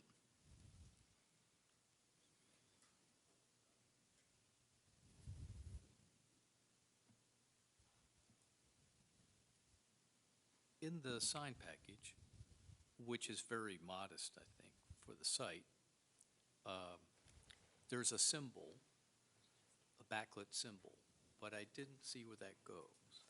So that's just an example of how the sign would be lit. Oh, I see. It's It's to just show how- indicative. It's a backlit channel letter. It's a backlit channel letter, so it'll have a soft glow behind the letters. The letters will be a solid tone, and so they'll appear floating on the panel behind it.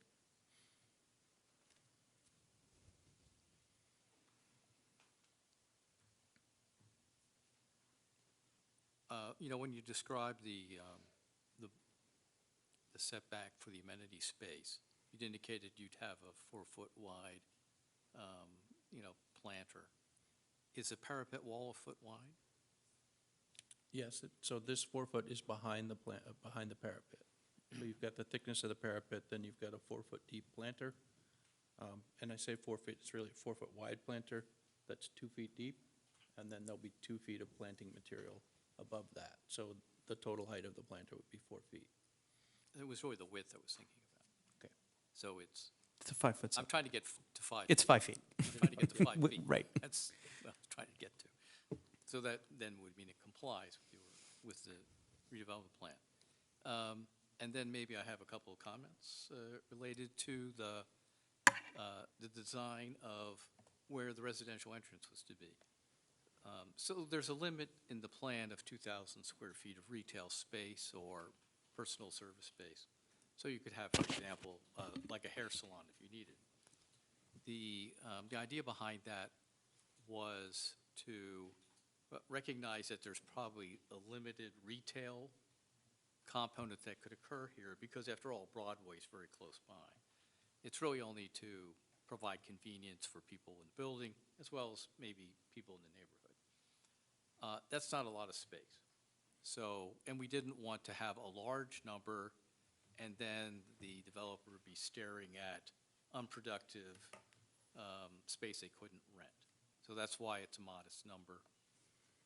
And the 2,000 square feet was envisioned as a way to try to keep that as active as possible.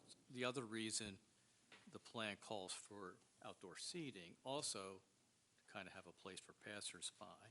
The plan doesn't show outdoor seating, so I hadn't heard any testimony related to that. I don't know if that's on your bailiwick or if that would go to the civil engineer. Sure. I don't want to get to that just Building yet. wall in, he's building wall out. Our civil engineer will Civil address engineer that, and we will be providing it. So, but I want to talk about the residential entrance at the corner. And so the concern was that if you just had residential across the front and maybe the retail around the corner on Church, that wouldn't work because the retail would definitely not have sufficient passersby to generate, really generate sufficient sales we thought to be viable. But this is a good mix in that you're going to be able to get both uses right there. And I think having the entrance on the corner for the residential was fine, even though the plan says otherwise. I think it meets the design intent, even though the execution is a little different than envisioned in the plan. So I don't have any objection from a design standpoint with what they came up with. So we have the residential driveway, which you want that as kind of unobtrusive as possible. And then we have the retail component, which will be something for the neighborhood, which hopefully they're successful in finding a tenant for that. And then we'll have the entrance to the building. And it's a substantial apartment building, so it should have people coming in and out. Because there will be people that won't have cars that live here. They're all going to be walking in and out all the time. So I think that that works well. I would also say that I think the design took into account a lot of the things that we're trying to accomplish here with the color palette and the use of the brick facade on it. So it also incorporates the concept of the demise line and separates the long facade on Church Lane into really basically two segments so that that massiveness is broken up. And so they did a really good job with, I think, the facade. The only thing I would say is I keep thinking there should be like some element on top of the extension of the parapet on the corner. I keep thinking we should have like Zeus up there or something, but that's their call. It's not required in the plan. Okay. Thank you, Mr. Slat. Commissioner Booker, you had another additional question. Yes, real quick. I have an additional, I got to stop saying real quick. In terms of, I'm hoping that the residents are going to utilize the light rail system so there will not be a big parking issue, which we're going through right now. But also, they're going to have visitors. Is there going to be any visitor parking, or are we relying on public parking in regards to, if you're looking at 119 units, half of them have friends? Right. So visitors parking. It is 114 units, and we do have 119 parking spots. So we have 12 additional parking spots over the required.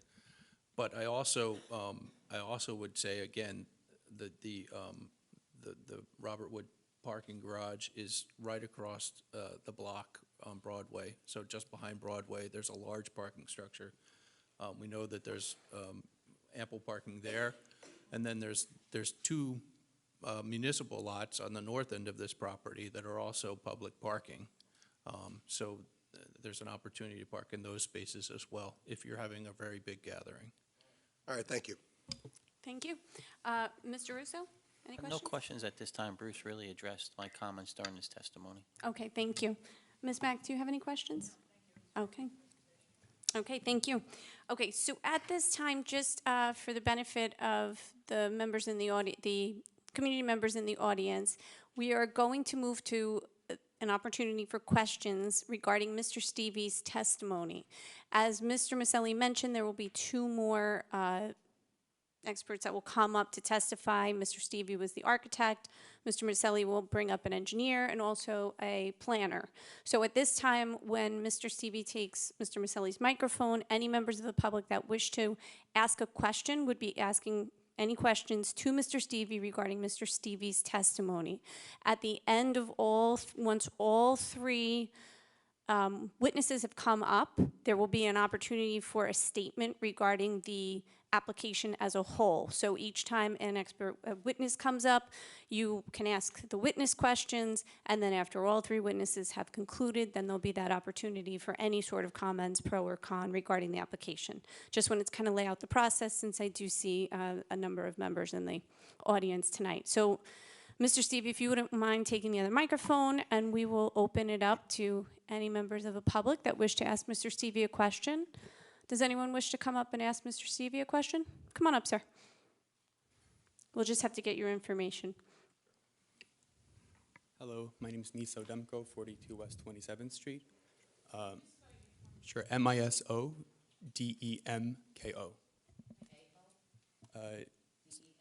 Ko. Okay, good evening. Hi, Mr. Stevie. Thanks for that presentation. I just have two questions to follow up. One of them is, would you, from my understanding, please list any of the ordinances, laws, or codes for the bike parking component in the plans, and also how it might address e-bike fire safety issues?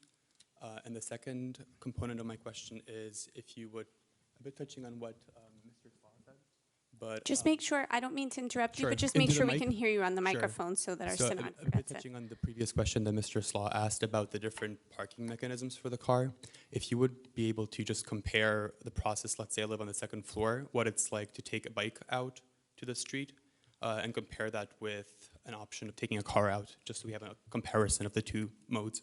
Sure. I'm looking for 0.5. So the parking requirement is 0.5 per residential unit. So I believe that the parking requirement is for 57, something like that, bicycle parking spots. We're providing 64 bicycle parking spots. Those bicycles are there's a detail on our, if I can ask you to go to,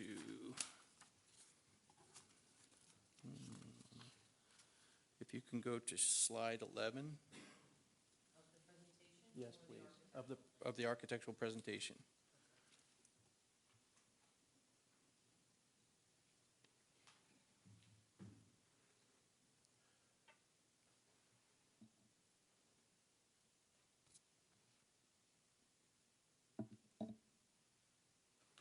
That one there.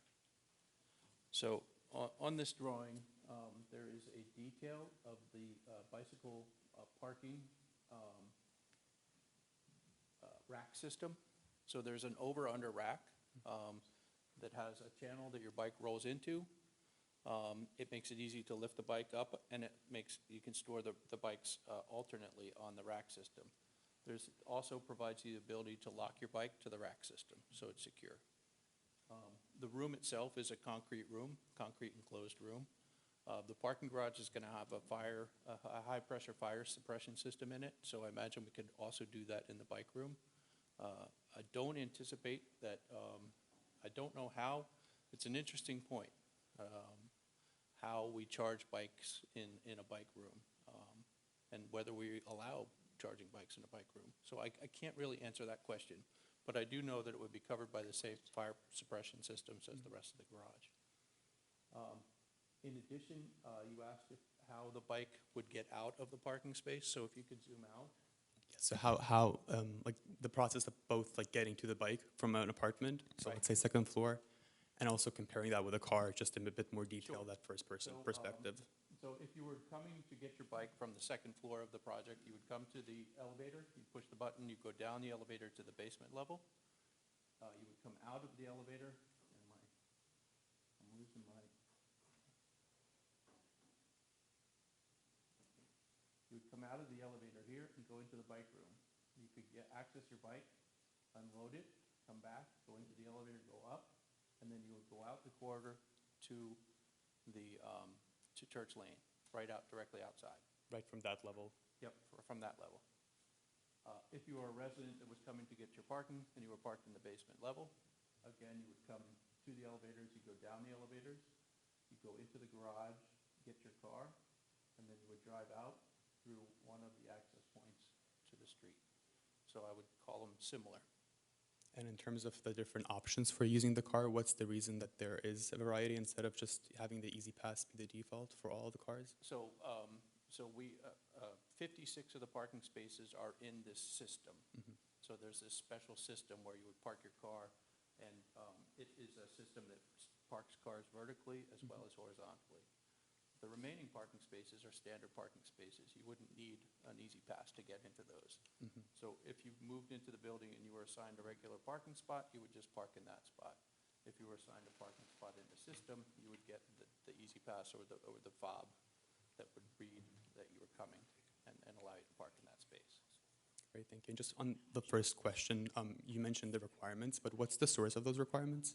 That's a city master plan? That's the redevelopment plan that was adopted, yes. Okay. Thank you very much. Thank you. Okay, thank you. Are there any other members of the public that have a question for Mr. Stevie? Come on up. Oh, there's a couple. Can you bring up the site plan that shows the houses in the area, Greg Lane? The slide. That's Keith Gallant, slide 25 East 9. 23rd. Yes.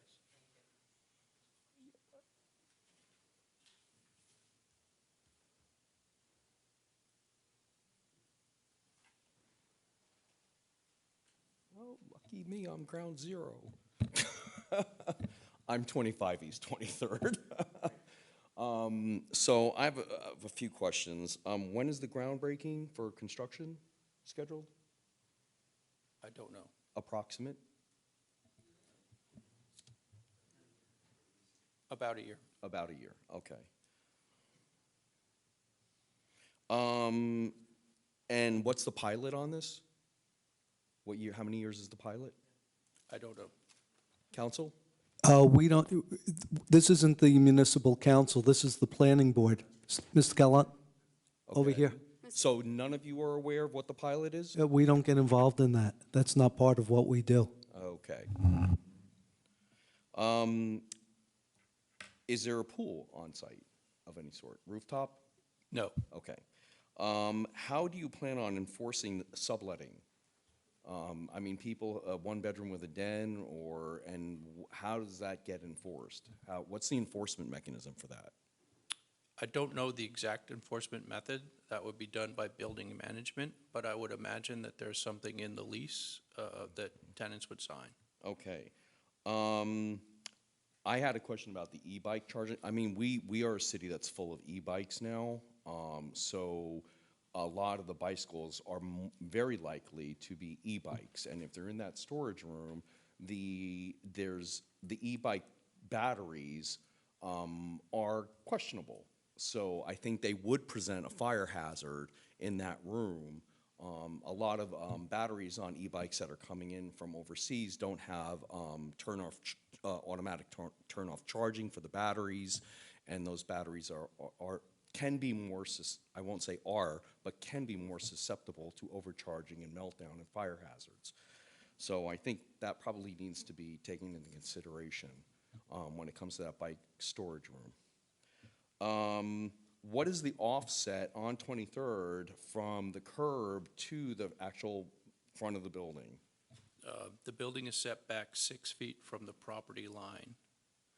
So the front of the building to the curb on 23rd Street, do we know what that number is? My civil engineer will be able to have that number. Okay. I'm asking because I'm planning on doing a renovation on my house and I want to know what that is. So if you guys can move your building out, I want to be able to as well. The parking on Church Lane right now is metered parking on sections of Church Lane. Is it going to remain metered parking? Your questions are for Mr. Stevie at this time, sir. Okay. I don't know the answer to that. We have no ability to change that. That would be the council's responsibility. Okay.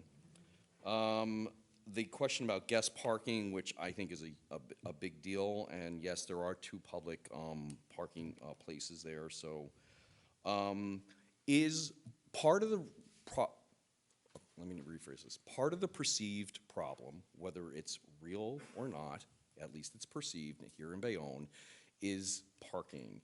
And the fact that these parking spaces are made optional, Okay, they're not required. When you pay your rent, you get the choice of taking a parking space or not taking one. And I understand that the city does not, if you're a resident in this building, the city will not issue you a parking permit, but that doesn't stop people from saving the $100 a month in part from taking a parking space and still finding some way to park on our streets. Okay, and I think moving forward, whether it's with this building or with other buildings, the parking spaces need to be made mandatory as part of the rent, and not optional, because there's multiple factors that go into the headaches of parking in this city, I think. This is the question and answer. That sounds more like the comment section at the end. I'm just letting you know that's all right. So there's going to be a retail space, which I think is a great idea. What about, are there going to be outdoor garbage cans? Right now, if you come down 23rd Street, it's littered with Fluffy's boxes. Okay? We have a trash problem on that section of Broadway, right to Church Lane. It's a garbage zone. So if you're putting in a retail space that's going to be serving coffees and things like that, is the building going to be providing trash cans on the street that they're responsible for emptying, not the city, and to accommodate trash? I can say that the trash collection for the retail will be within the building. If there is an outdoor trash receptacle for convenience trash, then I think that could be handled by building management Okay. to clean it up. I like the idea of outdoor seating for the retail space. I think it's a great idea. E-bike, offset. Oh, street lighting. Are you relying on the existing street lighting, or are you putting up decorative street lighting poles or anything to enhance the visual beauty of that corner? Or is this lighting going to be provided by the building itself? So our civil engineer will talk more about the lighting, but there are building-mounted light fixtures to provide ambient light at the sidewalk and provide interest on the building as well. Okay. Trees and sidewalk planters. Right now I'm trying to think of the tree cutouts that are there. There are none. Yep. Our civil engineer will talk about Okay. the streets. All right, I'm done. Thank you. Okay, thank you. I believe there was another member of the audience that had a question. Come on up. Do I introduce myself? Yes, please. We're going to get your name and address. All right, my name is Michael Matta. I live at 22 East 24th Street. It's Block 198, Lot 14. Okay, thank you, Mr. Matta. So my question is, the setback to the building on the north side, where the parking lot is, and then there's my house right there, it's going to be set back 5 feet, 7/8 inches, 7/8 of an inch? That should be the north side of the building. Right. So are you talking about this separation here? Yeah. Yeah, so I believe this is a zero lot line condition, and then it's set back against this property line and this property. Yeah, so from the fence line of the, of 198, Lot 1 and 2, that's, it's going to be like 5 feet roughly? Yes. Okay. At the garage level, and then it steps back an additional to 10 feet to any habitable space. On the east side of the building, which is the back of Church Lane, Greg Lane, is the setback going to be similar to that? It's going to be like about 5 feet? That's correct. It's a 5-foot setback to the garage, and then additional setback to the residential. When you're taking down the fencing around the property, on the east side, the fencing that's along the back of those houses, is that going to be, that's going to be taken down initially, right? Yeah, our civil engineer probably could answer questions about the fencing around the property. Okay. I also have questions about back to the north side. There's going to be 3 private terraces overlooking the parking lot? Yes. All right. And I believe like the first one starts like right at the end of my property line. Starts right in here. Yeah. So the there's a cutout in the building that comes back where it's in back of my property from the fence. So the cutout starts right exactly on the property line, like where the fencing is, where it starts from where it goes from the parking lot to 22 East 24th, Lot 14. Yeah, I believe, and the planner can correct me, but we will have to have a 5-foot buffer along here as well, along these terrace areas, so that. You do? We will. Okay, because it looked like almost that it was coming right up to the It does, property line. and that was a point that was brought up by the planner on the previous submission package, and we agreed that we will provide those required 5-foot buffers at all of the outdoor terrace areas. Okay, how high up are the private terraces on the north side? It looked like 15 to 17 Yeah, feet. I believe they're about 17 or 18 feet above, How plus many- there's a parapet. How many windows are on that side of the building, On this side of the building, on the north side? there's none at the parking level, and then there's. It starts like 17 feet up pretty much, That's right? correct, yeah. But how many, so above that, how many would you say? It's shown on the architectural plans. If you can go to sheet 25, slide 25. I'm sorry. It's not that, it's slide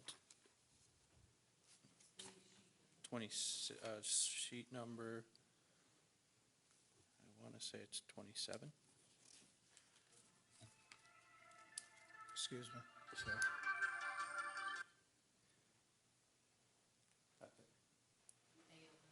Yeah, so that one on the bottom there. Right.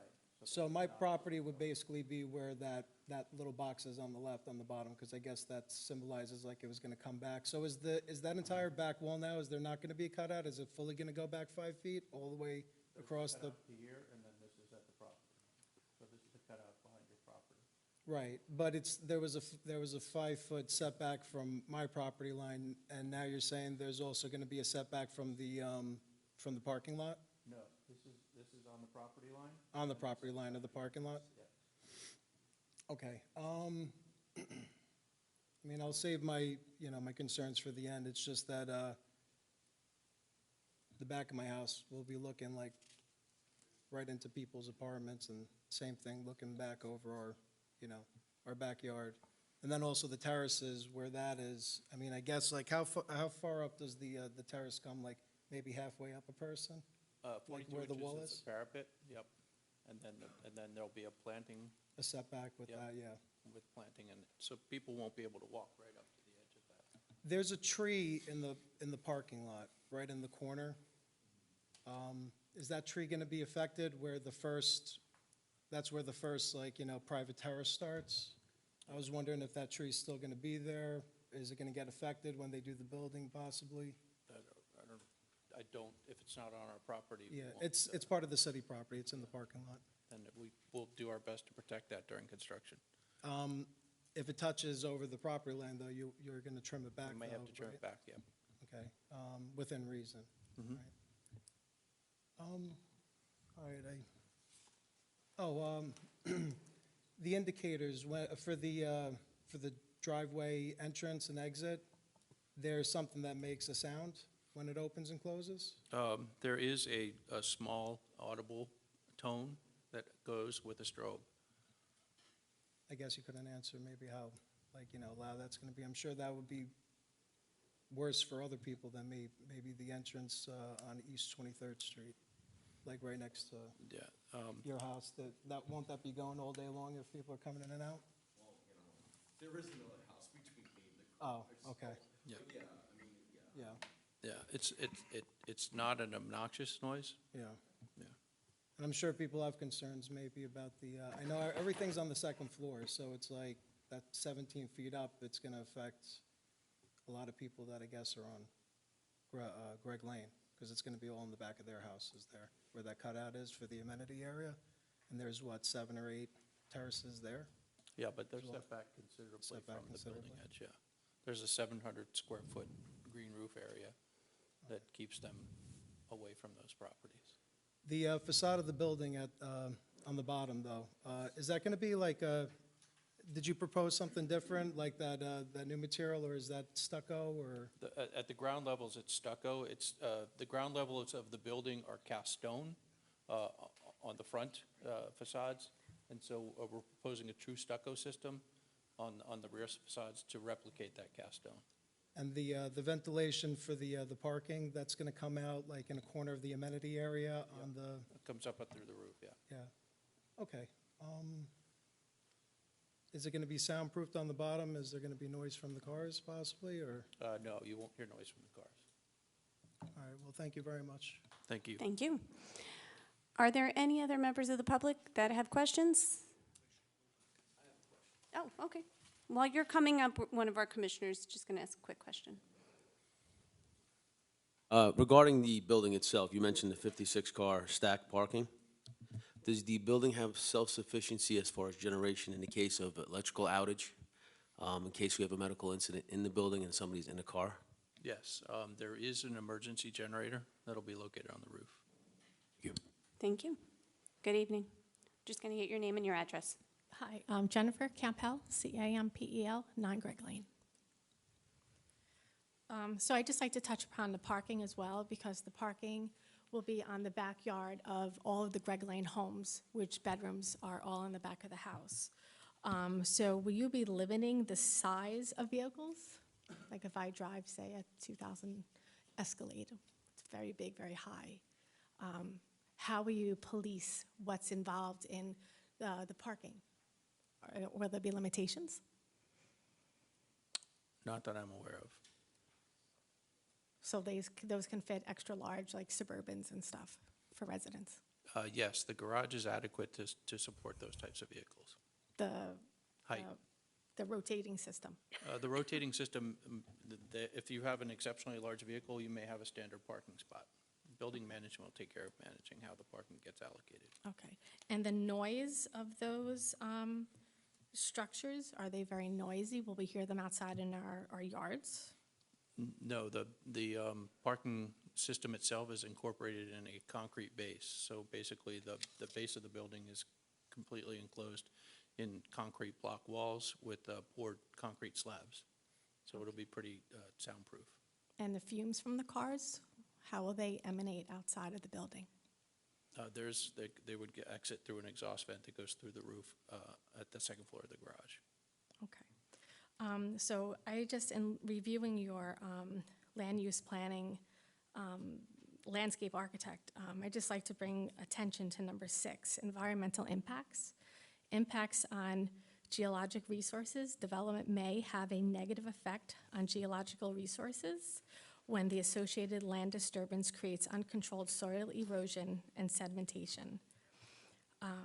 The application includes a soil erosion and sediment control plan that is subject to county approval and is going to be designed to conform to that. That safeguards against such uncontrolled soil erosion and sedimentation. Also, impacts on hydraulic resources. Development may have a negative hydraulic effect when it produces uncontrolled runoff or flooding on neighboring properties and roads and degrades the water quality. So there are several of the yards on Greg Lane that are elevated. The other half are at street level. How will you guarantee that through this construction and having all this like rain and runoff that you have now to not disrupt the existing yards and property lines? Sure. Our civil engineer is going to talk about how the storm water management works on the site. He could probably better address those comments. Okay. Well, we would just give it the opportunity to comment now, so. So then maybe this may be for him as well. So what measures would be taken to address potential noise pollution during construction and from new residents? We have read in several other projects that, residents or homeowners complaining about early morning drilling, pounding that begins at 7 a.m., asking for a modified begin work schedule. Will the city step in to monitor construction and take time to ask residents' feedback and listen to their concerns during this project? How will your, I guess you're not the construction, but was this taken into consideration? Yeah, I think we would have to comply with any city ordinances regarding construction hours of operation, and noise requirements. Okay. So, when developing this project in this neighborhood, has your company just even taken into consideration the property values in the neighborhood, particularly the ones in the vicinity of the redevelopment? Like, have you consulted a realtor or done a study that our homes will not be negatively affected in value? I can't answer that question. And what is being done to ensure the existing infrastructure, such as roads and utilities, can handle the increased demand for this new development?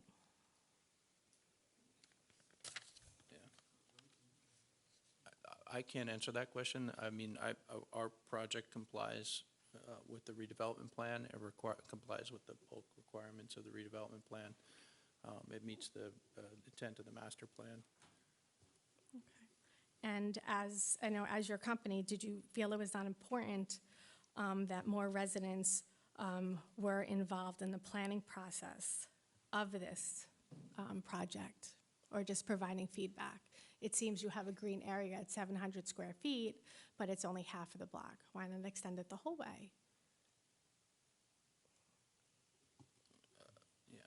Again, I don't know how to exactly answer that. We have, again, I can say that we've reviewed the redevelopment plan. We've worked with city officials.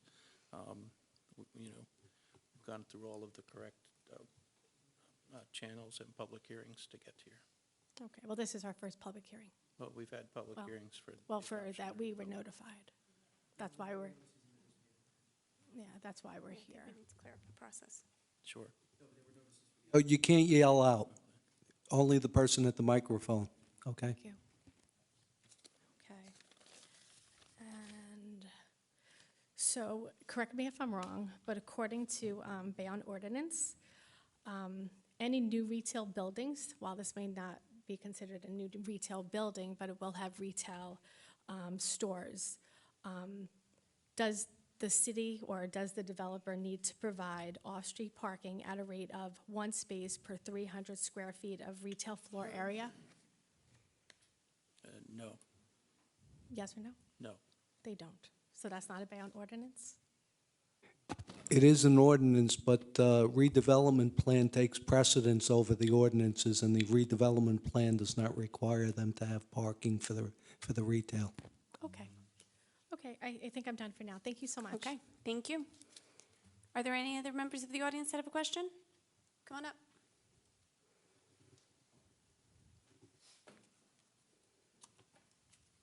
Good evening. Hi, my name is Rosalina Calderon, Rosalina. My last name is Calderone. You got it. Okay, so my questions were, number one, 1.25 is not an actual parking spot.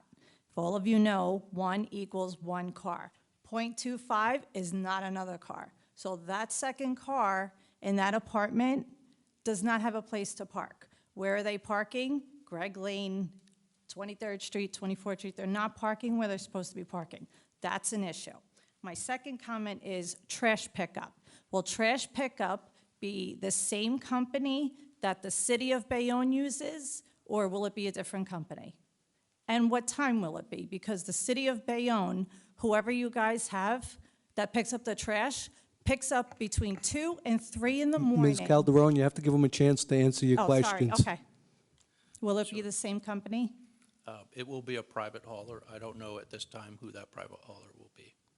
So you don't know what time they would be actually picking up the garbage as well? No, but that could be coordinated with building management. Okay. My third question is, I think you answered this before regarding the crane for the cars. So there'll be noise deterrents so that the residents don't hear it, since our bedrooms are all on the back where the parking garage is going to be, correct? Okay. It's not a very noisy operation. Okay, and then my last question is, the rooftop that you stated that's 1,700 square feet, that's not an area where residents can have parties and music and... I believe the city has ordinances that that control the hours of operation and limit noise and lighting from those areas. We'll Okay. comply with all those requirements. That's correct, right? There is an ordinance regarding rooftop parties and all that? Okay, that's all I have right now. Thank you. Okay, thank you.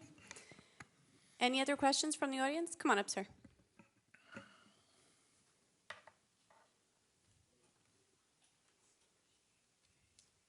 Hi, good evening. Luke Kosk with, from 3 Greg Lane.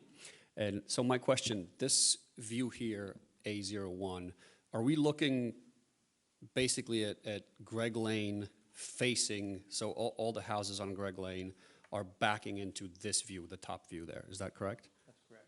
Okay, so Greg Lane sits lower elevation-wise than Church Lane. What is the height from Greg Lane to, and I'm assuming the bottom layer that's the parking structure. What is the height of the parking structure from Greg Lane? Will that be higher than actual Greg Lane houses, or is that, mid-level with second floor? I don't know the elevation of Greg Lane. I can tell you that the building height at the back of that is approximately 18 feet above the grade at the back of the Above site. grade of where the property Yeah. is, okay. I would hope that there was a study done and that those measurements are available for all of us residents to be aware of. Yeah, these drawings are on file. Yep. with the city. You had mentioned also, well, they're on file, but you said that there's no elevation from Greg Lane. That measurement does not exist. We don't have a survey that shows the elevation of Greg Lane. With a project of this size, I believe that should be available and should be required. The parking structure, so you had mentioned that the exhaust system will evacuate the fumes from the parking garage through the second floor of the parking structure. So that's right at the top of this gray Yes. bottom layer, okay. And again, we don't know how high up above or, in line with the Greg Lane houses that is. So therefore, I don't think we can make a determination whether that exhaust system is high enough above, first floor, second floor windows of the Greg Lane homes. I think that is something very important to consider as well. Additionally, I think there is some sort of a retaining wall currently around that property that is elevated a little bit further up from the elevation of Greg Lane. I don't know whether that retaining wall is owned by the residents of Greg Lane, of each specific lot, or if that retaining wall is owned by the property being discussed here.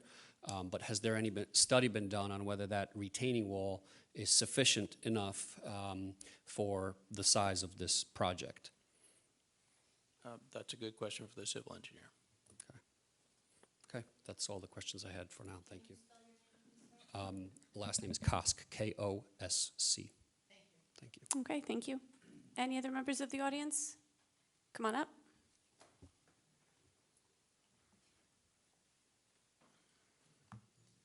Good evening. My name is Mina, M-I-N-A. Last name is Botros, B-O-T-R-O-S. I reside at 11 Greg Lane. I had a couple of questions regarding the... You can raise the microphone, Mr. Botros. Thank you. You're welcome. My first question was regarding the privacy. Are there going to be any exterior windows on the eastern side of the building? There are windows on the eastern side of the building, on the north wing of the building, and then in the recess Okay. of the courtyard. So I see that they're covering the whole side. So and so that means on the eastern side, all of our gardens or the backyards are going to be exposed with these windows. So any work being done, anybody that wants to sit with their visitors in the backyards are going to be exposed by this, unless they have a 6-foot fence up that covers the entire facade. So have there been any plans to maybe convert these to maybe emergency use, or they would be covered by some sort of blind, so that the privacy of the residents on Greg Lane would at least be protected? There are blinds being specified in the drawings for every unit, so all the windows will have blinds in them.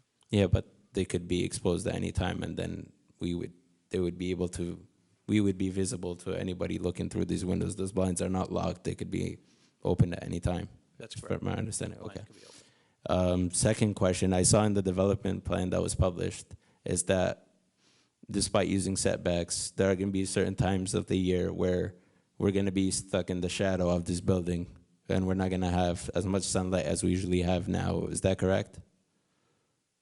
This is what I read in the development plan. In the redevelopment plan? Mhm. I didn't read that in the redevelopment plan. Yeah, it was published online. When I looked up the development plan of this project, I saw that during times of the year. Maybe I was misinformed, but that's what it said in development, that during times of the year, we would be in the shadow of this building on some certain areas surrounding this development. Sure. So the building that we've designed complies with all the requirements of the redevelopment plan. Any building will cast shadows, but we do comply with the regulations that we were established in the redevelopment plan. Okay. Since it would cast shadows, do you know, can you specify what times of the year it would cast the shadow? The reason I'm asking is because we use our garden for planting, and if we're going to be in the shadow during the summertime where we plant in the backyard, that means we're not going to have enough sunlight. That means our backyard is no good for us. Sure. So in the summertime, the shadows are shortest because the sun is higher in the sky. So the shadows would extend in the wintertime. Okay. And then my final question is, I apologize if you're not the right person to address this, but it's regarding congestion. We already suffer from a lot of congestion because of the nearby school, Nicholas Orozco, PS 14. So, and with the amount of cars that are going to be present in this building during rush hour and during around 8:30, 8:40 when school's out and when people are heading to work, we're going to have trouble with the congestion. Has there been any studies to alleviate? Have you looked at the traffic around the building before coming up with this plan? Sure. I'm not the right person to answer that question. Yeah, I apologize. We will have others that maybe can answer that. Okay. Thank you for your time. Thank you. Okay, thank you. Anyone else have a question? Okay, at this point, thank you, Mr. Stevie. Thank you. I appreciate it. We are going to take a 5-minute break, and then we'll proceed with the next witness. Thank you.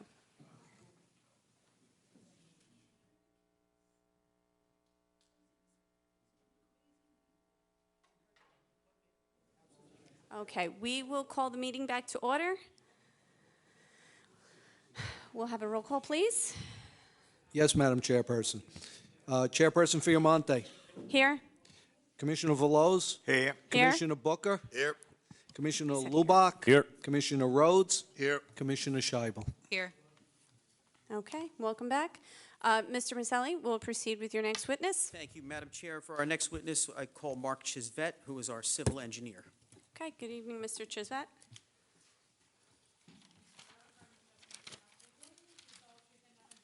Yes, I do. Mark Chisvet, that's spelled Chisvette, with Chisvet Engineering. Mr. Chisvet, can you present your qualifications to the board, please? Sure. I've been a licensed professional engineer in New Jersey since 1982. I own my own, I'm a founder and president of Chisvet Engineering. I've been before this board on several occasions in the past, as well as on numerous other boards as an expert witness, as a civil engineer throughout Hudson, throughout northern New Jersey, Hoboken, Jersey City, Newark, et cetera. All licenses are in good standing? My license is still active, yes. And we accept Mr. Chisvet as an expert witness. Welcome back to Bayonne. Thank you. Mr. Chisvet, can you just describe the development from a civil engineering perspective? Sure. If you don't mind, if you flip to the third page of that set of plans, which would be the site plan. Okay, so this site plan shows the building portion you're looking at is the lower parking level, but it shows the outline of the building. It's highlighted a little bit in gray area, so you can distinguish between what's building and what is outside the building. As you can see, the building is set back 6 feet on each 23rd Street frontage, but it is at a 0 setback on Church Lane frontage, which is according to the ordinance setback requirements. One of the gentlemen from the audience had asked what the distance was from the building face to the curb on 23rd Street, and it is 18.6 feet, which is 18 foot 7 inches. To answer that question. And Mr. Stevie explained how the parking garage is 2 points of access. They're both two-way driveways. The one on 23rd Street is the ramp that goes down to the lower level of the parking, and then there's a driveway off of Church Lane that ramps up to the upper level of the parking. Both of those grades are different than the actual sidewalk elevation. And then the mechanical parking is off of the lower level parking, so access to those mechanisms are from that level. I want to just point out one thing that regarding the lower parking level. Mr. Stevie mentioned that this site is not in a flood zone, but one thing that I wanted to just bring up is that, and I know, and you're probably aware that the DEP is proposing to raise flood elevations by as much as 5 feet. The nearest the flood zone, about 2 blocks east of this property, is at elevation 11. So even with that additional 5 feet, bringing up the flood levels up to 16, that is still lower than the lower level parking. So even in an event where flood levels reach that point, it does not reach the elevation of the subgrade parking level. I wanted to just make that point. One of the things I want to talk about is in the front yard of East 23rd Street. We do not show it on the plans that you see now, but as a condition of approval, we will provide some of the amenities that's required by the redevelopment plan. We will provide some benches for seating, a trash receptacle, and some planters accenting the entryways against the building. And that the planters will all be within the 6-foot setback, so they won't encroach on the right-of-way. I wanted to talk about the sidewalk along Church Lane. The sidewalk, as it exists now, there's only 5 foot, just a little over 5 feet, 5 foot and 2 inches or so from the face of curb to the property line along there. ADA requirements, generally guided by ProWag, what they call ProWag, requires a 4-foot clear passageway for ADA requirements. And so there really isn't any space within that sidewalk area to add street trees. And so we are aware of the requirement of the ordinance, but you know, it would conflict with the ADA requirements of that I would think supersede that. Those are federal requirements. So we are not proposing any plantings on Church Lane. We are, however, proposing 2 street trees on East 23rd Street. And we are aware of some of the comments that we received from engineering asking us to add what they call the silver cells around those street tree plantings. We will, as a condition of approval, provide details for that, and that would expand the growth media for those trees by installing the silver cells. Just to go to some of the items on the zoning requirements, I just want to point out that our driveways, we are proposing 2 driveways, which meets the ordinance requirements. 3 are allowed. A maximum width is allowed of 22 feet. We're proposing a 20-foot wide driveway at each driveway.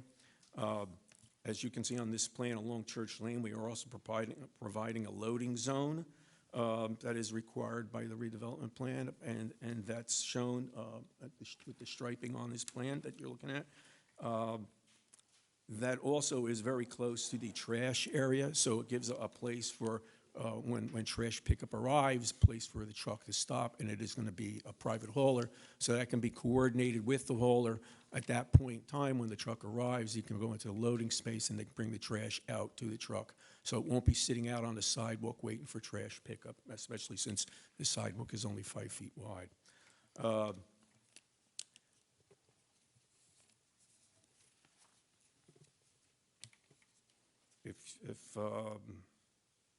Well, one other zone, before I switch pages, I want to just talk one more item about the zoning, and that's the lot coverage, and I have to apologize, our zoning table on our plans indicated a lot coverage, a proposed lot coverage of 0%, and obviously that's a typo, that's a misprint. And what we have is actually a 97.5% lot coverage. There is side area, a setback in this towards the side, the east side of the building, that's 5 feet wide, and that it's approximately 2.5% of the site. So there's a 97.5% lot coverage. That area, that setback area, it is not easily accessible, but Mr. Stevie explained that we will be providing a door within the building to access that. But we propose a landscaping feature like a river stone or some other kind of decorative stone. That's a low maintenance area for that, but also would be very pervious and allow rainwater to perk into the ground in a similar manner to a lawn without the maintenance required. The 2.5% that we're over, the allowed lot coverage is 95%, but you are allowed to compensate for that by providing an equivalent amount of a green roof. And that's that additional 2.5%, which amounts to a little less than 700 square feet. And Mr. Stevie did state that there will be 700 square feet of green roof provided on the plan, and he showed an exhibit with that green roof. So with that 700 foot of green roof, this will be compliant with the redevelopment plan requirements of the lot coverage. So there will be no deviation for that issue. I would request if you can switch to the next sheet on this. I'd like to talk about lighting. Thank you. So lighting is proposed along both street frontages, all wall-mounted fixtures. They will be mounted about 12 feet off the ground, and they do provide enough light to provide more than the required minimum foot candle levels for the public sidewalk, more than 1 foot candle as an average throughout the entire area. There was concern about some light spillage onto the adjacent property in one of the review, in fact, I think it was both review reports from engineer and planner. And the good thing about these lights is they do come with internal cutoff features that can block light off from side throw from the light fixtures. So we have already added that to one of the light fixtures on 23rd Street, and we will add a similar feature to the fixture on the northerly end of the Church Lane frontage so that there is no spillage onto the adjacent property from the lights. If you can switch to the next page, please.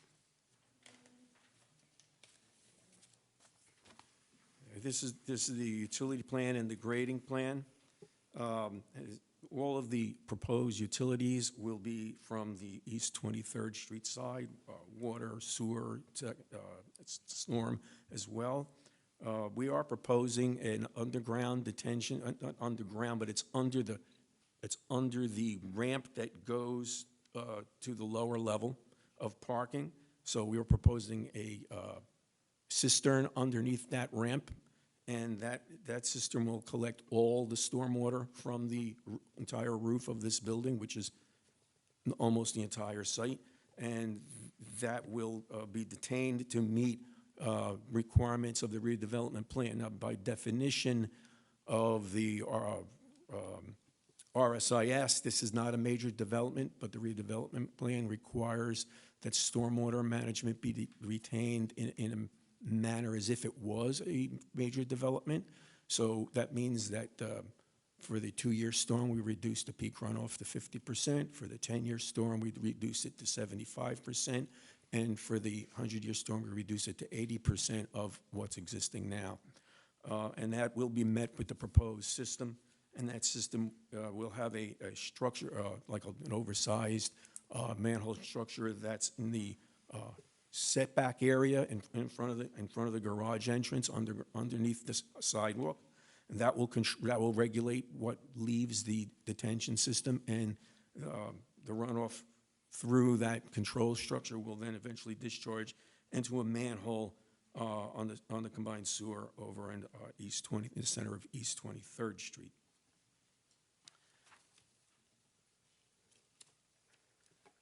And just for clarification, from one of the questions we received from the engineering report, that pipeline, that pipe from the control structure to the main will be a PVC pipe, not a concrete pipe, and that will allow us to accommodate the bends that are shown in that pipe. We received a number of comments from your engineering review regarding the stormwater design and some of the details, and we have no problem complying with all of those requests and providing all the additional information that was requested by Mr. Russo's report as a condition of approval. If you can switch to the next sheet, please. This is the soil erosion and sediment control plan. I bring this up because there was a question from one of the members of the audience about controlling runoff during construction, and that's what this plan addresses. This plan will need to be certified by the Hudson-Essex-Passaic Soil Conservation District before any construction can begin.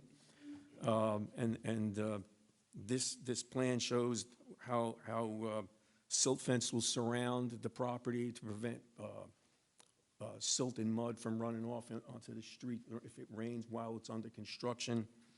There will be filters so that water doesn't go, so that runoff doesn't bring sediment into the existing storm system as well.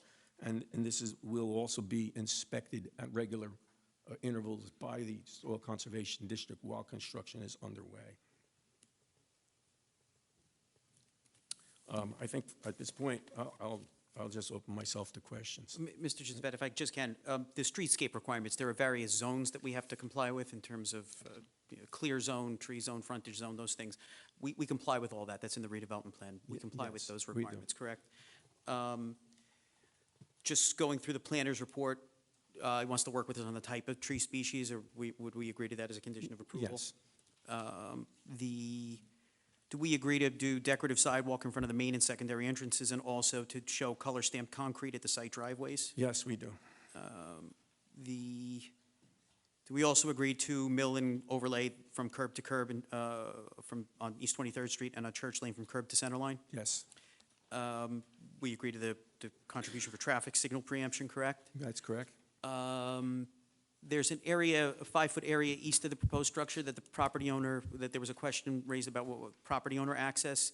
We're going to provide access to that space, correct? Yeah, you're talking about the setback area? Yes. Yes. Mr. Stevie showed where we would add a door from the upper parking level to that, which is about the same elevation as that setback area. You mentioned the lighting. We're going to not only comply with the lighting spillage, but also the color, heat, all the grading and all that stuff. Yes. It's going to comply fully with the lighting requirements in the redevelopment plan, correct? Yes.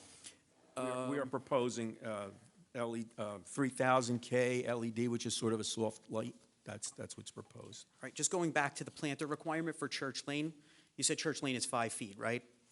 And that's to the face of the curb, not to the back of the curb. Right, so about how many inches would be taken off for the curb itself? The curb is 9 inches wide. Okay, so that would leave less. That would leave 4.5, a little slightly less, maybe 4 foot 5 inches or so. And if we were to put a planter in there, that would add at minimum, how many inches, 18? I would say 18. And would that provide a safe way for people, for pedestrians, particularly those with mobility issues, to pass through? I think, first of all, I don't think it would meet ADA requirements, and if you put it against the building, it would force anyone to be walking closer to the street.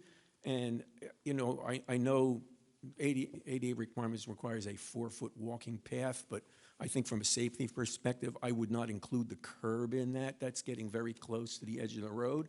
And if a car is passing by while you're walking that close, I don't think anyone would be comfortable doing that, and I think it actually would be a safety issue.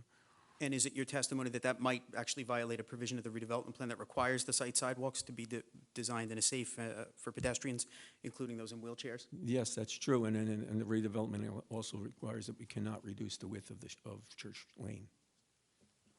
I think that would be, oh, there was a requested lighting plan for the rooftop and second floor terrace to show that there's no spillage. Would we agree to that as a condition of approval? Except if you, as you've testified tonight, are there any other conditions in any of the other reports that you wouldn't agree to as a condition? No, there aren't. Thank you. That concludes my questioning. Okay, thank you. Commissioners, any questions for Mr. Chisvat? Sure. Coming out of East 23rd Street, coming out of the garage, going down to 23rd and Avenue E, was there a traffic study there? Because right now there's a stop sign. I think a traffic light would probably suit better. There was, and we have our traffic expert here to answer any questions you may have. She's Betsy Dolan. We have her to answer any questions. You won't be putting on affirmative testimony, but she can come up and answer that question. Okay. Well, then, might as well bring, Let's finish up with now? this witness Okay. before Yeah. we take another witness. Sure. any other questions, Commissioners? Okay, then we will move down the end. Mr. Slaw? You're welcome. I have a couple of things. And so,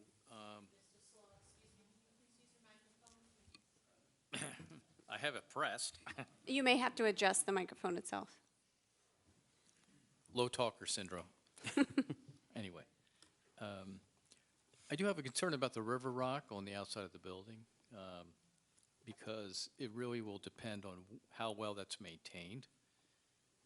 If it's not particularly well maintained, and it can be difficult to maintain, it gets filled up with organic material.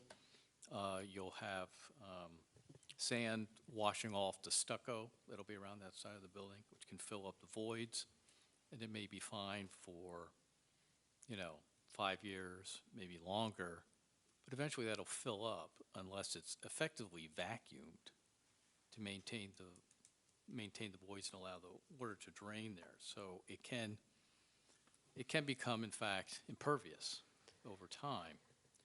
So I don't believe this falls under the DEP requirement for stone mulch around buildings because it's residential, it's not non-residential. Is there some other solution that could be proposed here?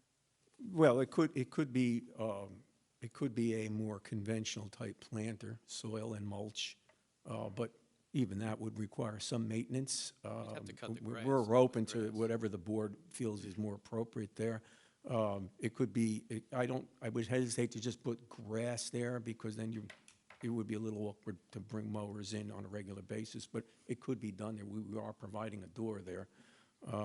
But something that would be like a perennial ground cover with a conventional planter, we could do something like that as well. It could be a conventional ground cover that just Pardon me? maybe needs a weed whacker once a year. Well, that would be, the weed whacker once a year would be easier to maintain than the mow every 2 weeks. Right. so. So I'd be willing to work with you, but Yes. I do have a concern about the stone mulch over time. Okay, we'll work with you on that. Okay. I'll then have a couple of comments. If that was, I think, the Okay. only question. Yes. Okay. Sure. So there is, and this relates also to testimony from Mr. Steve. There is a provision in we noted in 8.2 in our review is a section that contradicts another section effectively in the redevelopment plan, requiring a 25% green roof component.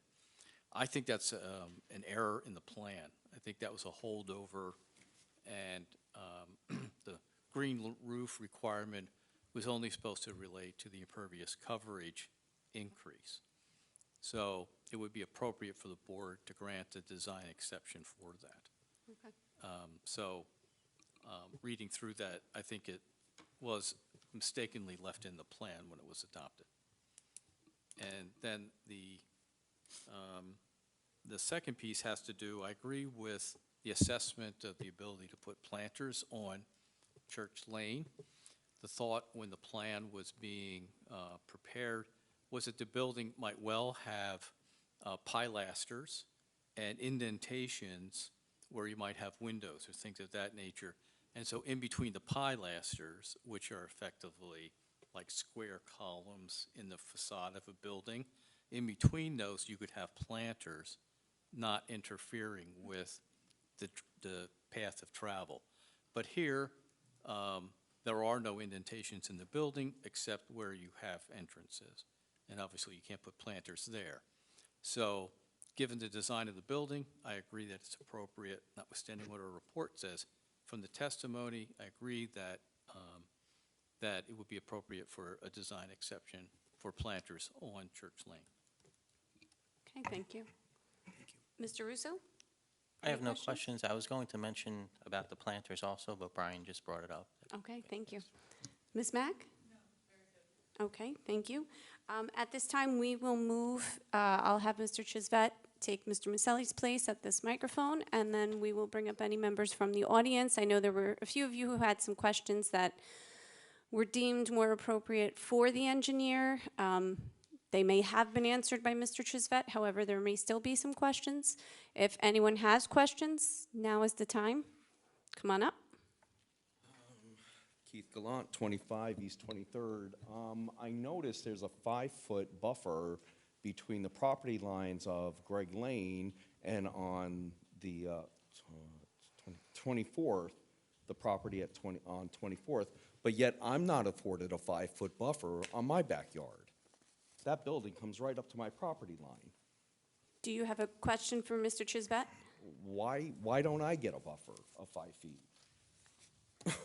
We provided the buffer to the yards that were to the rear of the site, and that we provided the required 5-foot setbacks to those properties. Okay, the question still stands, sir. Why don't I get a 5-foot buffer? Are you on fronting on 23rd Street? Yeah, my We're- house is right there. We did not provide a buffer because it's not required within the redevelopment plan. Oh. Hello? Why don't I get a buffer? Anybody? Sir, I understand you have some strong feelings regarding this. However, this is the time when you get to ask questions of Mr. Okay. Chisvet. So not only don't I get a buffer, but 23 East 23rd doesn't get a 5-foot buffer either. Greg, who owns that property, he doesn't get a 5-foot buffer, and there's no 5-foot buffer along Greg's side. He's just get the side alley where that currently exists. So I've got a problem with this. Every other property owner gets a 5-foot setback buffer, except for 25 and 23 East 23rd on our backyards. So I want that addressed. Okay, no further questions. Anyone else from the audience have a question? Come on up. Thank you again. You're welcome. Just a quick question. Thank you for addressing the environmental and the runoff and the water. So when we talk about, I guess, catch basins, how would they be maintained throughout the project and in the future? It's a requirement of the contractor. It's his responsibility to maintain those. So generally, they put filter bags inside the inlets. Those filter bags are supposed to be inspected after every major rain, because if there's any silt that collects in them, they can just pull those bags out and replace them with new bags. And that's an ongoing maintenance requirement of the contractors. Okay. And do you have a timeline of approximately from start to finish, how long a project at this magnitude would take to be completed? 1 year, 2 years? No, we do have a schedule, and we're projecting 24 months, and that's actually on that plan. You probably can't read it from Yeah, here, I but can't see anything at this it's point. on that plan, breaks it down. So then finally, you addressed the water and stuff. So I'd like to talk about like the dust, the air pollution, right? So if you've gone to any construction zone, driving through, walking through, people have hats on, masks on. So our homes will be subject to 24 months of constant hammering, banging, dirt, dust, digging. We have central air, we have air conditioners, we'd like to have fresh air. How is that going to affect our air quality, and what will you do about it? Well, the part of the soil erosion requirements here are dust control requirements as well. And like I said, the soil erosion, the Soil Conservation District does do routine inspections. And if there's a dust issue, a neighbor could complain to them, and they can come out and enforce dust control on the contractor. Okay, thank you. Thank you. Any other questions for Mr. Chisbett? Come on up.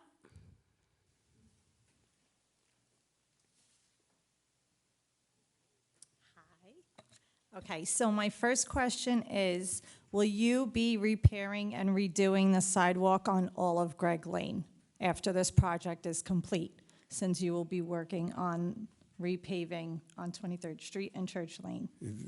We are proposing to replace the sidewalk along the project frontage. That's. So what if there's proposed. damage to our side of the street? Will that be addressed Well, by you or the city?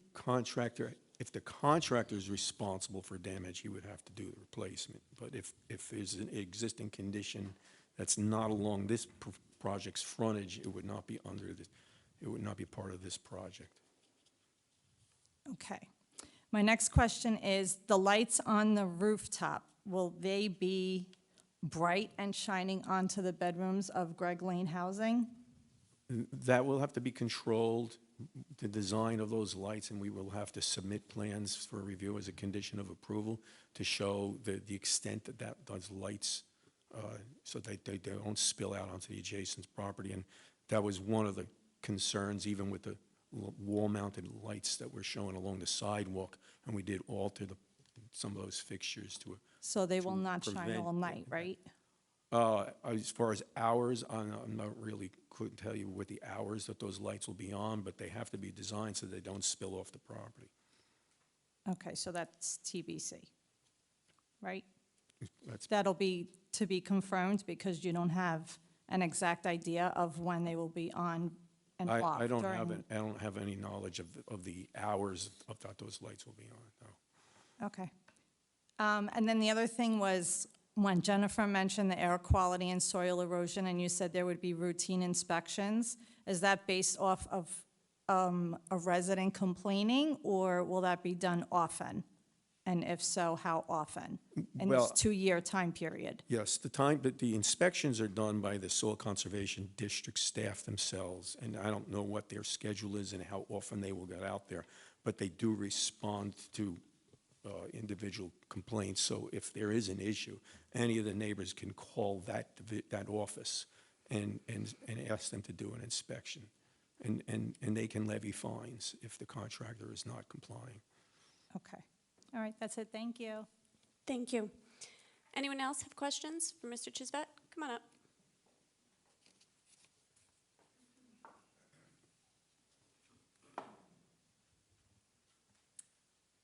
Luke Kosk with 3 Gregg Lane. Question about the sewage system. I don't know if that's a question for civil Sure. engineer. So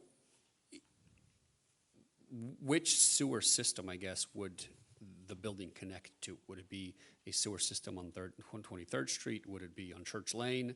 And is that sewer system currently, size-wise, capable of handling the additional volume that will be, coming in from 114 units?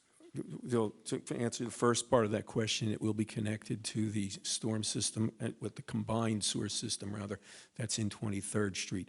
And one of the requirements, and I said that we would comply, one of the comments from Mr. Russo's report is to analyze the downstream pipe from this site to confirm that there is enough capacity to handle the flow that would be.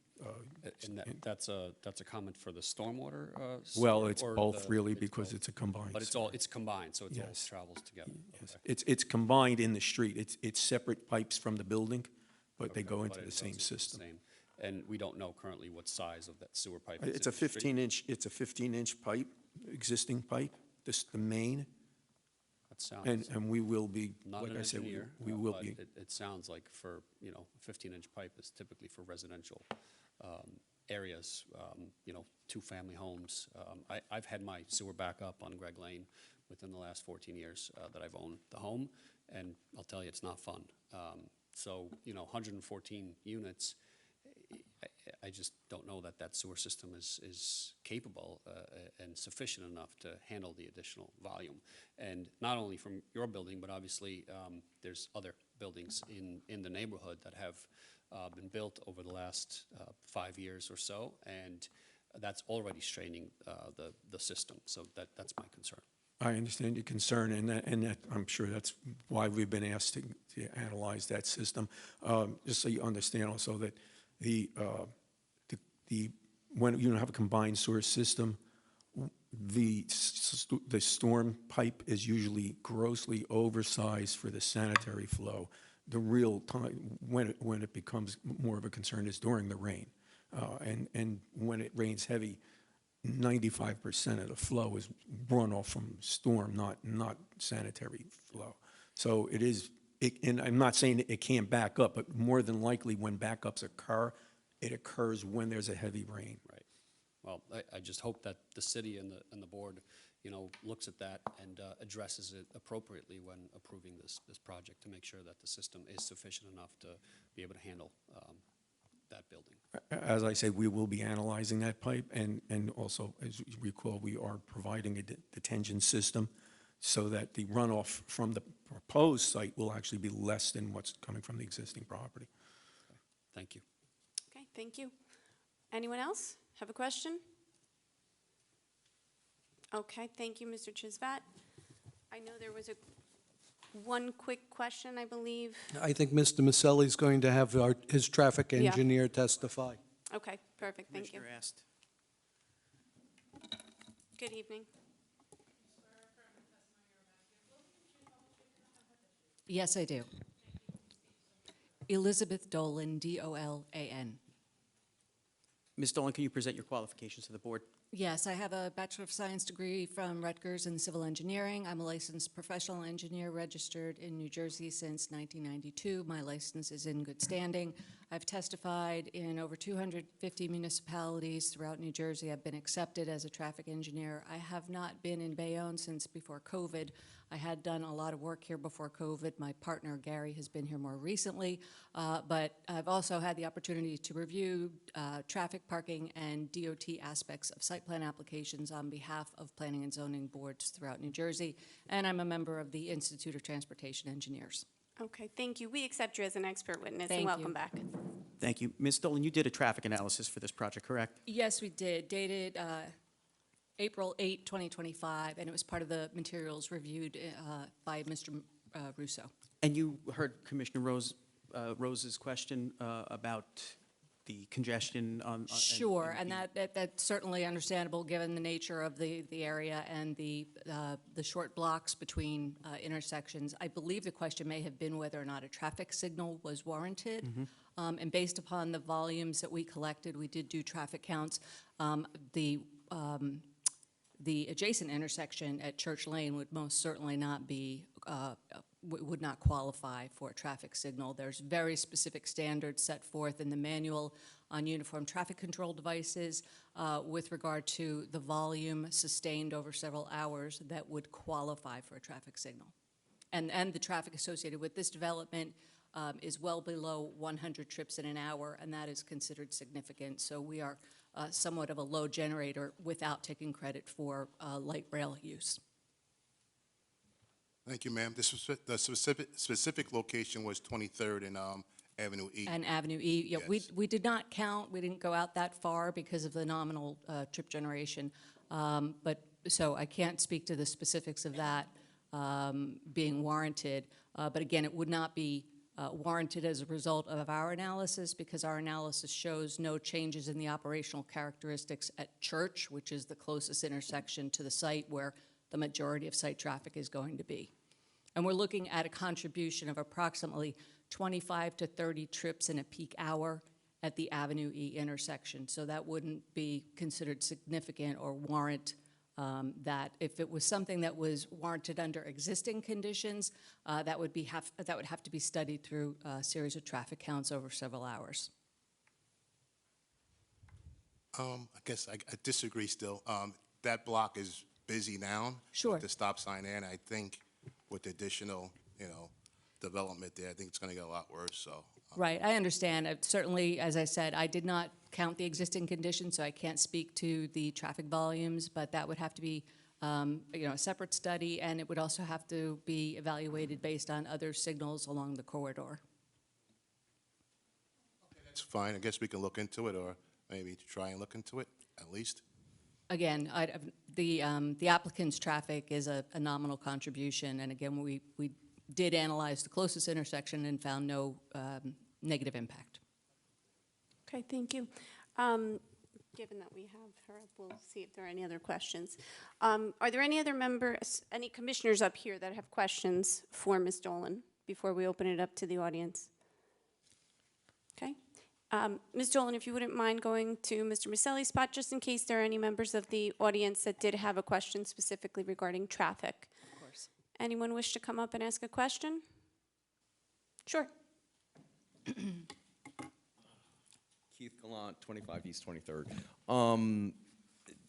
What was the period of time? It was one afternoon, I think, during peak hours, right, on one day?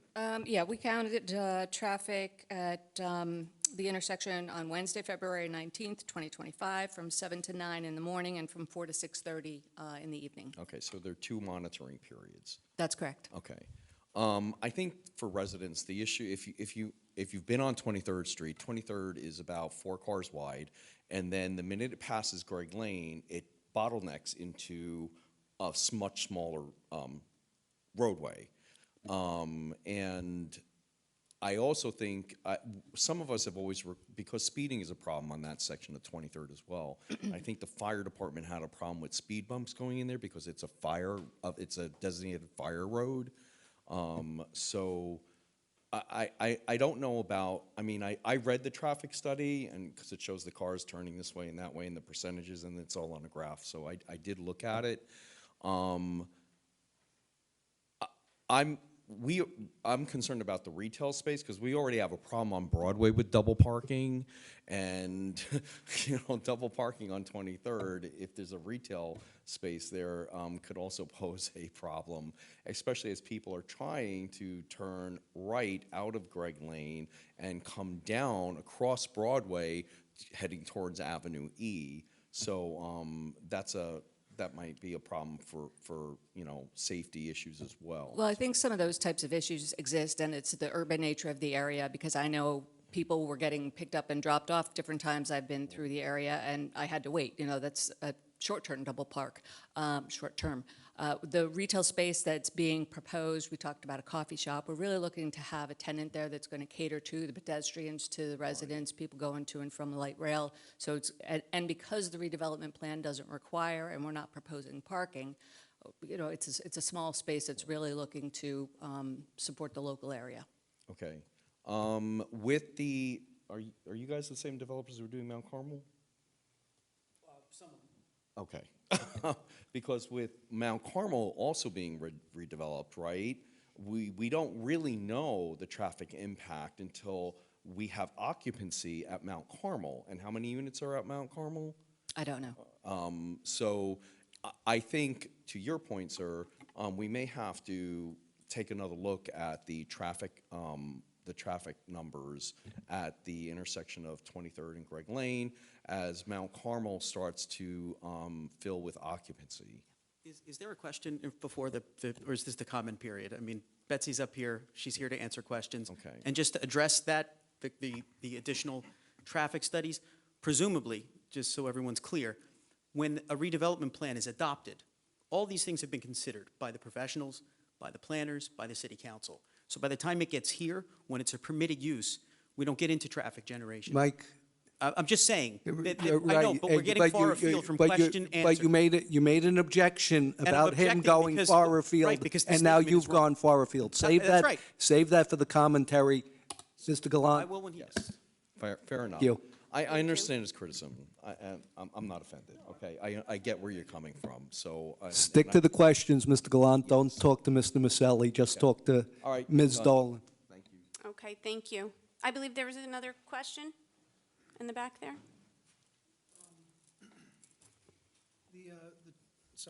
Michael Matta from 22 East 24th Street, Block 198, Lot 14. The traffic study, which blocks did you look at? We counted the intersection of 23rd and Church. 23rd and Church, okay. Because, I mean, I live on East 24th at different periods of the day. Like, I mean, mostly at the end of the day, the school that's there, you know, at Avenue E, when they get out, they, you know, there's a lot of traffic. There's been a lot of work being done by, I guess, PSE&G, where they're redoing things with probably, I guess, the electrical lines and the poles on Avenue E. A lot of times, like, traffic gets redirected up East 24th Street. So where the exit is for the garage, I would assume that the path that everybody's going to take is either turn up to Broadway, or they're going to go over to East 25th Street and go down towards Avenue E. You know, these blocks aren't very large, and Sir, question. well, I'm giving the context of the question. So anyway, so the thing is, at certain periods of the time or whatever, you're going to have 119 spaces, so there could be 119 cars, not all at once or whatever, but it is going to affect other blocks. So I was just wondering if there's going to be any further looking at the traffic patterns beyond this? Our obligation is to show that the proposed site driveways will operate safe and efficiently, and that is why we counted 23rd and Church, so that we could collect the traffic volumes passing our proposed driveway locations. And the primary focus of the study is to show that the two driveways that are proposed will operate at acceptable levels of service. The site engineer has looked at sight lines and the layout, and as was mentioned, the 20-foot driveways to accommodate two-way flow. So that's really the obligation and the purpose of this traffic study. It's not a regional study, but it's primarily to look at the driveways to ensure safe and efficient operation into and out of the site. Right, and so I guess for the requirements, that's where you looked at? Exactly, correct. All right, thank you very much. You're welcome. Thank you. Any other questions for Ms. Dolan? Okay, in the back. Can I state my name again? Yes, please. Hi, Miso Demko, 42 West 27th Street. Hi, I just have a question about the traffic impact. And so like level of service you just mentioned, what are any plans to balance level of service needs with the intention to create a pedestrian commercial area? Because those seem to be a little bit in conflict. So the site design that's been discussed by our civil engineer has taken into account the interaction between pedestrian and vehicle activity. So across any driveway, we're going to make sure that we've got the appropriate design to accommodate two-way traffic and to allow the pedestrians to have the sidewalk area. So all of that is included in the plan, and our driveways, as I think our architect mentioned, will be going from 3 site driveways to 2, so that reduces the number of conflict points. And also, I think the architect also had talked about the audible activity at the driveways as vehicles are approaching. So that's another safety factor that's built into the plan. And in terms of, so thank you, and in terms of like resolving the conflict and incentive, so having the cars move as efficiently as possible, but also promoting more pedestrian activity and more commerce. Well, I think we're looking to, you know, with the number of parking spaces required in the redevelopment plan, we're all looking to encourage less vehicle dependency, more walking, and so the plan has been designed to promote that pedestrian activity, recognizing that the pedestrians are going to be crossing not only our driveways, but the others as well. And if I can just follow up one more question with that, for the pedestrian activity, how far is the site looking at that type of traffic? We have not done pedestrian trip generation. If you look at some of the data from the ITE, they would suggest that this would generate largely pedestrian or individual people trips as opposed to vehicle trips, given the more urban setting. We analyzed it with vehicles so that we could test that level of service and be sure that the driveways can operate appropriately. Thank you. You're welcome. Thank you. Anyone else? Okay, I think Ms. Dolan, you're done. Okay. Thank you. You're welcome. Okay, Mr. Maselli, I believe Thank you, have... Madam Chair. You're Just to allay any concerns about, we would be willing to work with Mr. Russo's office to take a look at the traffic in the area, to expand the scope a little bit. I think it will probably yield that a traffic signal is not warranted and that additional measures are not warranted, but we would be happy to interface with Mr. Russo's office in reaching that conclusion so that we know for sure. Okay, thank you, Mr. Thank you. Maselli. And for our final witness? Yes, you have your planner, correct? Alex McLean, our planner. Okay. Good evening. And good evening.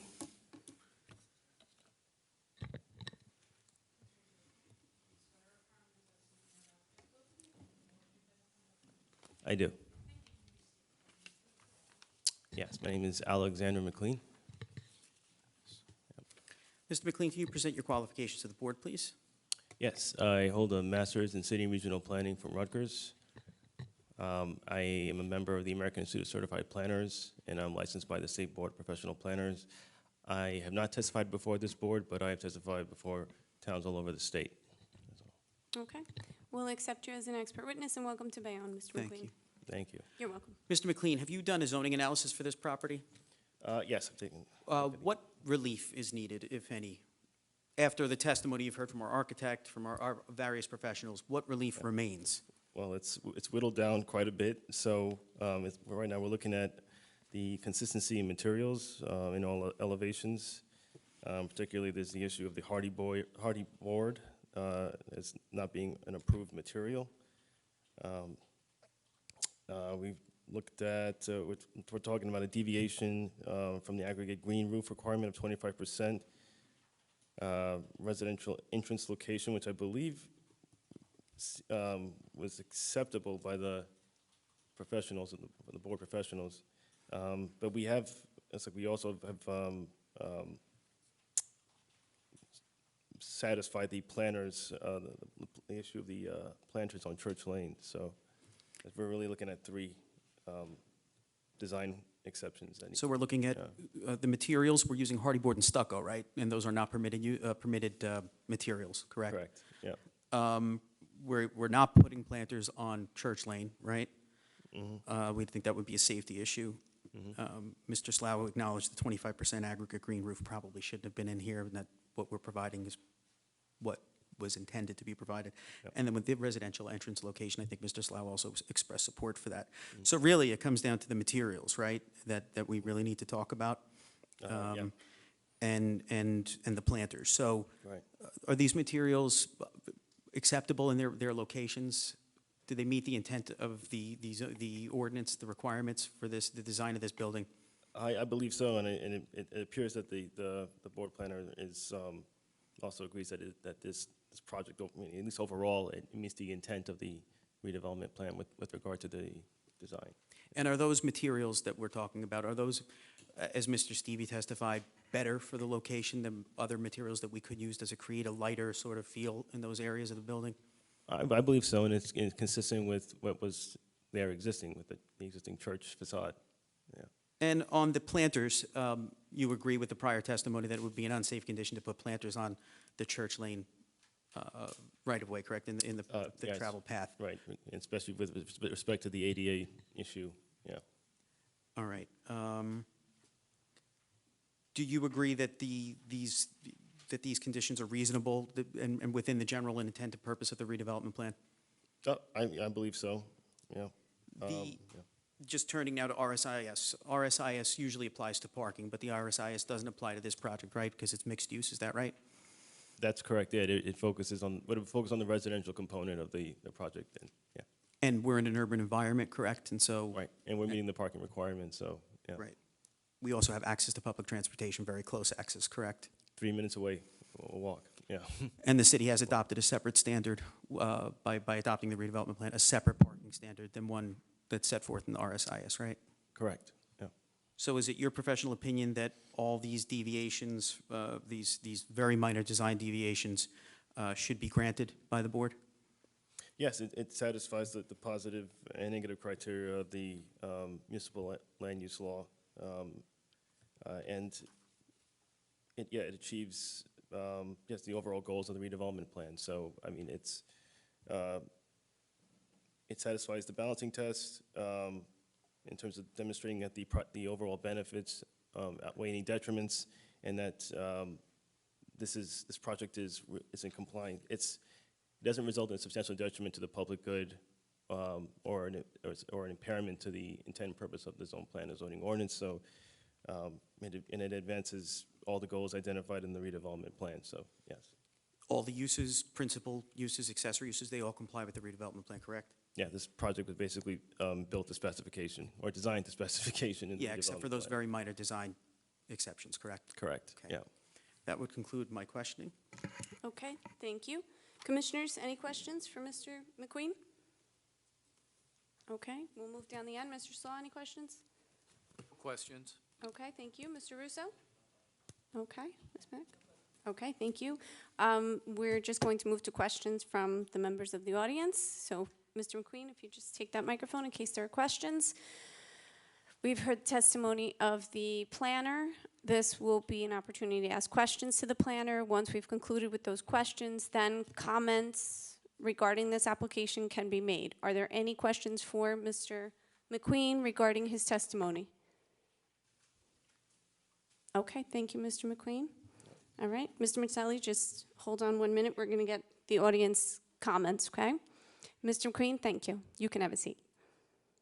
Okay, at this time, we will ask that any members, I know several of you have kind of thrown in some comments in the middle, but you may have some statements that you wish to share. Now is the time, pro or con. If you wish to come up and make a comment, please let it be known.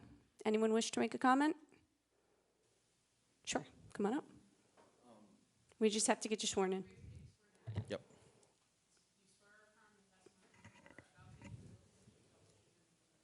Yes, I do. Thank you. Again, my issue is the offset. So every other property owner was granted a 5-foot offset from their property line. I wasn't. So this needs to be addressed. I mean, it's right there, it's plain as day, people. And it's not just my property, it's again 23 East 23rd, Greg's property. Greg couldn't be here tonight.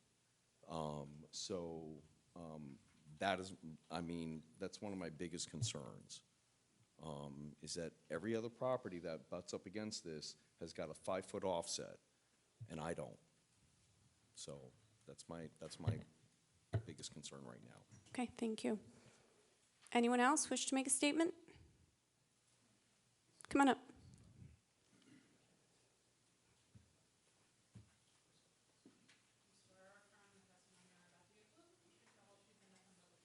Yes. All right, Michael Matta from 22 East 24th Street. M-A-T-T-A. You know, I was born here, you know, Bayonne resident for 41 years. My father's born here, my grandfather.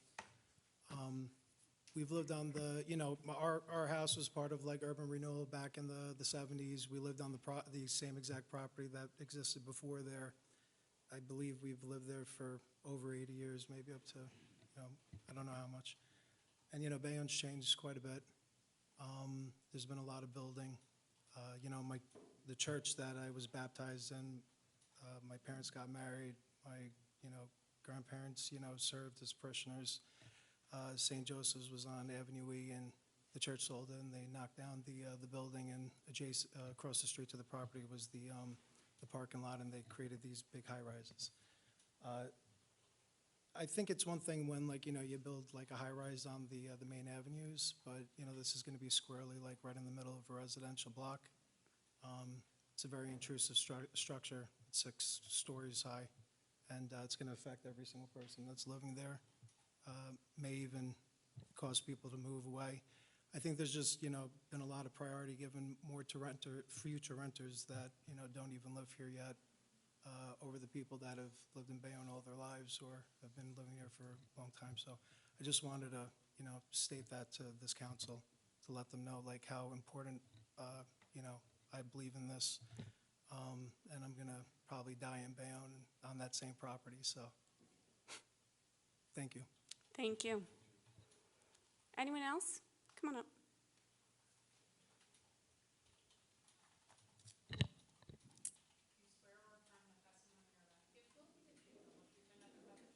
I do. Sure. It's Laura, and last name is Hecht Falella, Hecht-Fellella.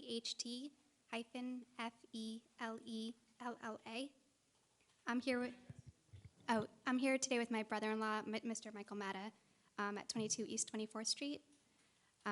This place has a special place in my heart. It's where my husband grew up and where I spend a lot of my time and where my 4-year-old visits her beloved Mimi and Pop-Up. It's a really special community, and I think you can see that by all of the neighbors who are here today. And I've sat through a very long meeting. It's a community of 2 family homes and churches. Earlier in this meeting, we were hearing about proposals to redevelop places, and places were being designated overdeveloped if they were 70% developed. We're hearing now that this proposed plan is going to be 97.5% developed. And we also were hearing about properties that were considered out of line with existing structures, and that was a reason to possibly designate them for redevelopment. This is a community of mostly 2 family homes. There's not 6-story buildings here. There's maybe on Broadway or on Avenue E, but not on this block. I think that the community has a lot of concerns that have been raised throughout this about the blocking of light for the existing residents, the additional traffic that's going to be created from 119 new cars, not just on that intersection between Church and 23rd Street, but also in the surrounding blocks. There's concerns about car exhaust for our children who are in the neighborhood and our families.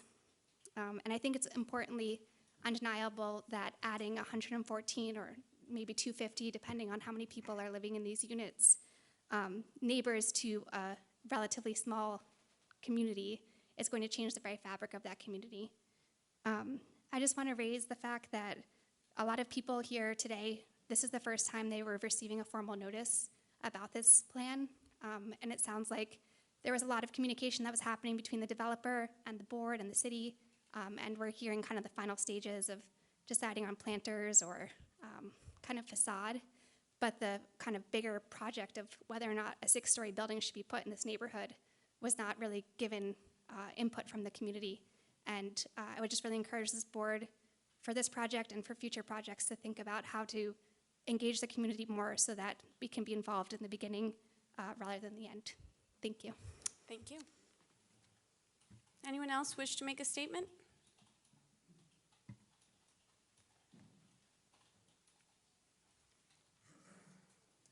Jennifer Campbell, 9 Greg Lane. Oh, sure. I do. Okay. Sorry, I'm just going to read off my phone. That's okay. My eyes are not really good. Okay. So good evening. I'm here tonight to speak about the proposed project on behalf of myself and the many residents of Greg Lane. We are asking you to consider this project or explore meaningful modifications.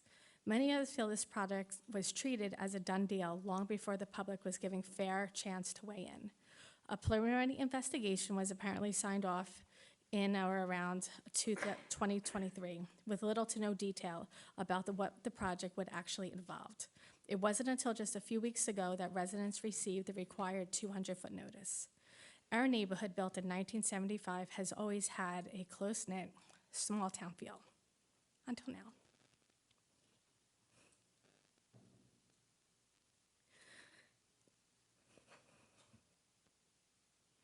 The fact that this project remained largely under the radar until the final vote tells us that there was never an intent to seek resident input during the early planning stages. If you had, you would have heard serious concerns. The building's excessive height will block sunlight and create a feeling of boxed inside your yards. It will drastically change the character of our low-rise community. It will place more strain on our already aging infrastructure. It was shared that while it may not meet everyone's ideal standard, we must prioritize the greater good. We would like to know what exactly is the greater good here. If the goal is to increase revenue and strengthen the community, a lower density plan, such as multifamily homes, a small townhome community or development, could generate over $200,000 annually in property taxes without overwhelming the neighborhood. That approach would encourage long-term homeownership, stability, and true community investment, rather than short-term rentals at high rates that erode infrastructure and ultimately raise taxes for everyone. Additionally, these taxes would not only go to the city, but would support school tax, as opposed to a tax abatement or pilot that the city would only receive funds. We recognize the need to adapt to changing times and welcome growth where it fits, but forcing a high-density building into a small, low-rise neighborhood when there are other better-suited sites available feel more like yielding to developer demands. At this point in the development, revisiting the height of this building is much more reasonable. Many other recent developments have received abatements or have minimal tax collection. If that is the case, what real benefit is the city receiving beyond the developer's profit? Currently, on average, there are roughly 618 to 750 rental units available in the city, depending on which website you research. This is not counting the new buildings downtown, Avenue F, Prospect Avenue, and others currently seeking approval, such as where the Forum is located. Many of these are already offering incentives to attract tenants. Adding another 114 units serves the builder, not the residents. We have asked for the most recent absorption study to better understand the push for additional large-scale housing. When will this be made available to us? Finally, we ask that you take this opportunity to open more dialogue with residents. As of recently,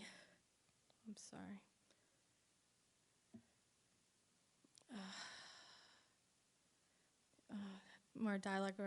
As of recently, decisions have been made without taking into account what a small group of people might think or feel, which is very disheartening. There is no guarantee that one of these days something like this won't happen to you or one of your family members when another group of people are sitting in these seats making decisions without transparency for you or your family, forcing them to live in an active construction zone where your quality of life will deteriorate due to noise, pollution, and constant drilling and hammering. I trust that none of you would like this in your own backyard, even if it is for the greater good. I ask that you really hear us and please help us in our neighborhood. Transparency should be a priority, not an afterthought. Thank you for your time this evening. We hope you will reconsider this project, not for just Greg Lane, but for the integrity and future of our community. Because at the end of the day, we're not just fighting for sunlight in our yards, we're fighting for the soul of our neighborhood. Thank you. Thank you. Okay, anyone else? Come on up.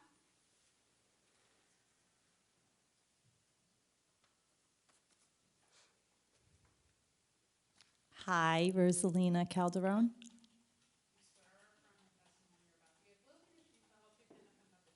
Absolutely.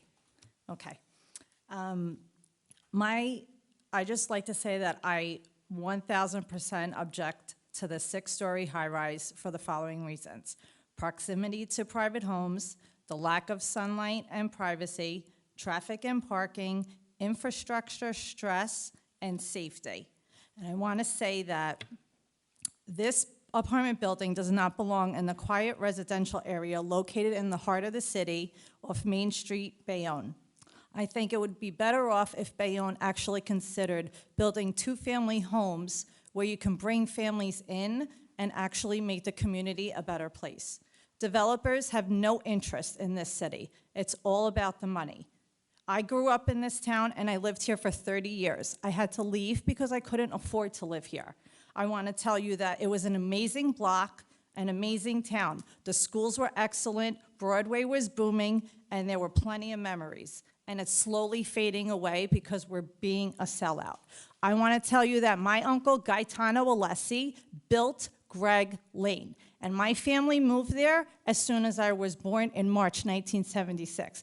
And he'd be rolling in his grave right now knowing that you guys are selling out the developers instead of actually making the community what it was supposed to be, which was bringing families in and having 2-family homes. It's a shame, really is. That's it. Thank you. Anyone else? Okay, Mr. Maselli, closing statements? Thank you, Madam Chair. You're welcome. So this redevelopment plan that drove the design was done in public. There were public hearings here, noticed in the newspaper. There were public hearings at the council. Step-by-step process was adhered to. And what it did, and what we haven't talked about tonight, was The original zoning for this site allowed 14, I think 14 stories, an RM zone. That's what this was zoned, a high-density, high-rise district. So we've taken away, if we were just looking for money as opposed to what's right for this neighborhood, we would have gone onto the RM zone and loaded up our to 14 stories and really done in this neighborhood. That's not what we did. We worked with Mr. Slough, we worked with Mr. Russo, we worked with the board professionals, the rest of the board professionals, we worked with the city administration to bring that level down to 6 stories, which is fairly consistent with everything that's happening around the city, particularly on Avenue E. There are institutional uses around here. You've got a school, you've got the old Y. It's empty. This is going to revitalize it, and we did it in a way that was sensitive, more sensitive than the regular zoning. What the board is tasked with, and I understand the emotional issues. I, too, am from Bayonne, and my family's been here for over 120 years. So I understand the emotional issues. But the board is tasked with looking at redevelopment plan compliance. And we comply with virtually every single design standard. Nothing that we've discussed here tonight would change the height of the building, the setbacks of the building, the coverage of the building. All those things we comply with the redevelopment plan. The things we're talking about are building materials. What, you want to use hardy board, you want to use brick. You want to use planters on the side street, or you want to use no planters because it's not safe. Those are the kinds, that's the detail we're down to. The higher order things, the building height, again, that's much less than what the regular zone allowed. We've really brought it down. It's more appropriate than what this was zoned for originally. And so I think we comply with those higher order things. We have discussed the design exceptions, the very minor design exceptions that are required for this site plan. It's virtually as of right. It's not exactly as of right, but those design exceptions, I think everyone is in agreement, at least on the professional side, that those things are minor and should be granted, as a matter of fact. And there were a couple of instances where Mr. Slough indicated that he supported those deviations. So again, we're looking at redevelopment plan compliance. That's what we're looking at. And in that regard, this plan really meets virtually exactly what the redevelopment plan called for, with some minor tweaks.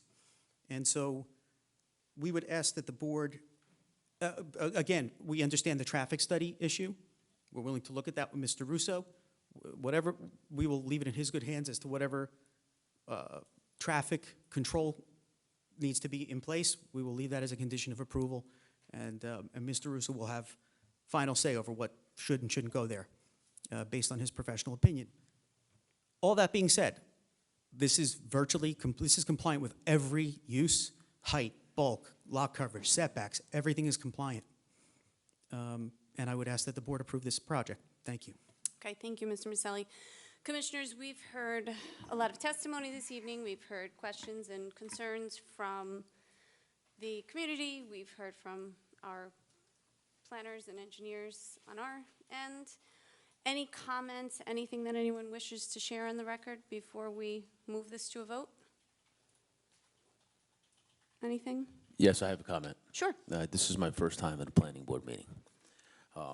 I have to say, I live in Bayonne 50 years. I can't believe 50 years already. Wow. I have kids invested in this school system. My parents have been here. They immigrated from Poland. They've been here a long time. And just to hear some of the testimonies, being this is my first planning board meeting, it is something that I look forward to being on, because being on a zoning board, which I was prior, we just checked the T's, dotted the I's, make sure they were checked. It was more of a judicial branch of the actual system. This is more of seeing what's going to happen going forward, because we need to make decisions based on the future, right? We're going to be here for a certain amount of time. It's our kids that are going to be paying the price of our decisions. So based on the testimonies that I've heard here today, I believe in fairness, okay?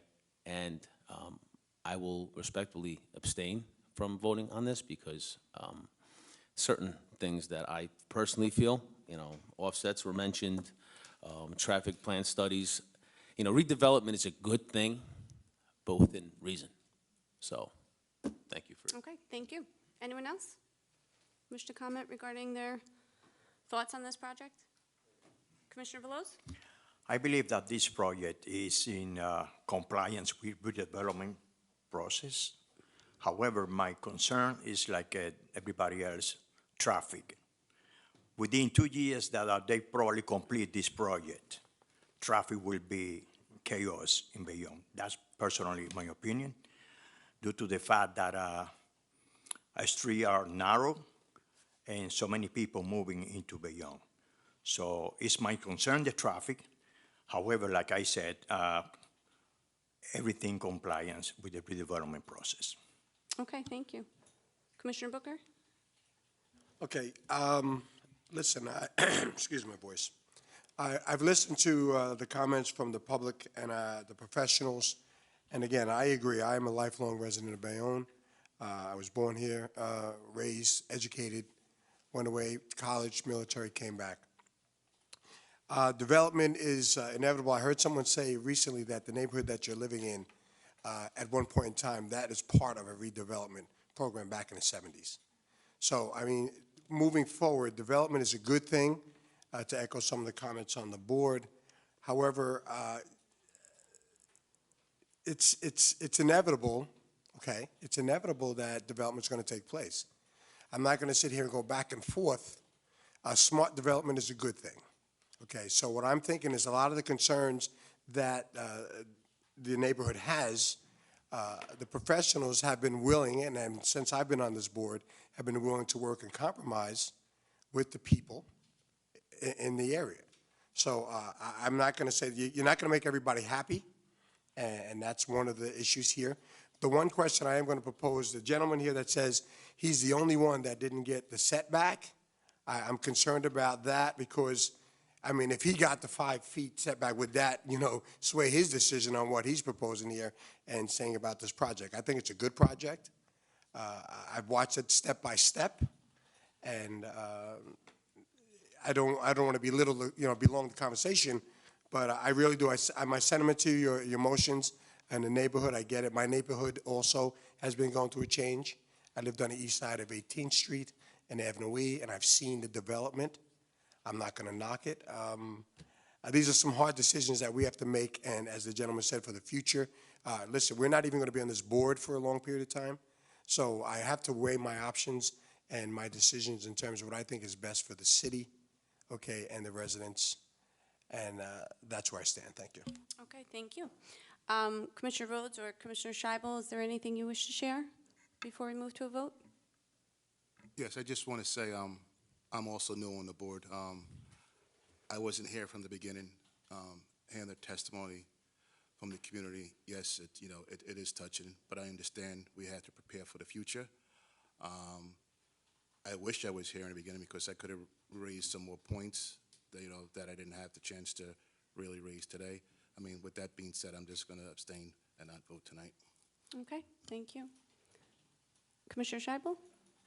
I as well am new to the board. This is only my second meeting. I was not here for the beginning of this process, and I do sympathize with all of your concerns. I understand. I'm also in a neighborhood where there is change happening and similar change.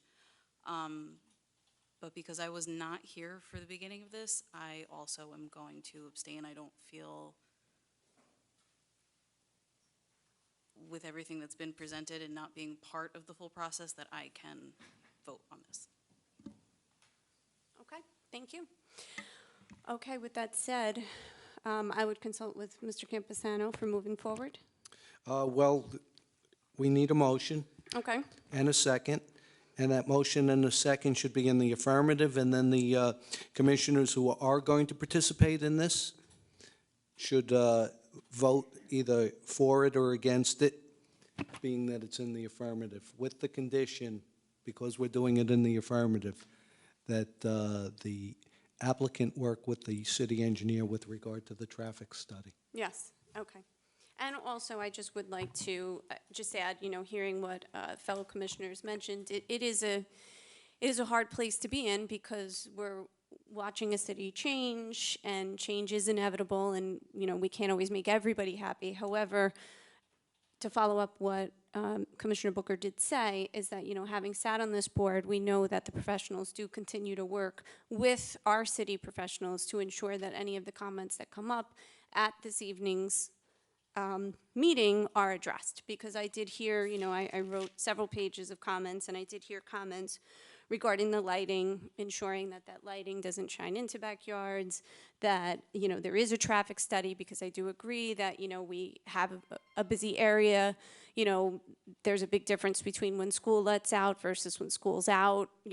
Obviously, we have to defer to the traffic experts because they're basing that off of statistical analysis. However, I would ask that that be further looked into, just to ensure that, 2 years down the line, that we're not in a really bad place because we haven't looked at that.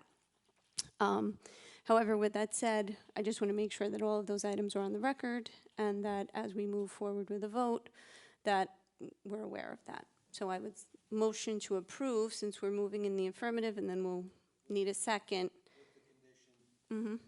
Condition with regard to the traffic issue. And this would be, because it's a planning board action, a simple majority Okay. with, if the commissioners stay with their abstination. Okay. All right. So with that said, I'll move. Do we have a second? Keeping in mind, a second does not indicate your vote yea or for or against. It's just to move it along in order for the vote to happen. So I'll move. Second. And on the vote. Chairperson Fiamonte. Aye. Commissioner Veloz. Aye. Commissioner Booker. Aye. Commissioner Luback. I respectfully abstain. Commissioner Rhodes. Abstain. Commissioner Scheibel. Abstain. The application has been approved. Okay. Thank you very much. And have a good evening, everyone. We do Before have we some adjourn, we additional. have Yes. resolutions for this evening. Commissioners, don't go anywhere. We need you. I was just wishing everyone else. You'll get to leave shortly. I promise.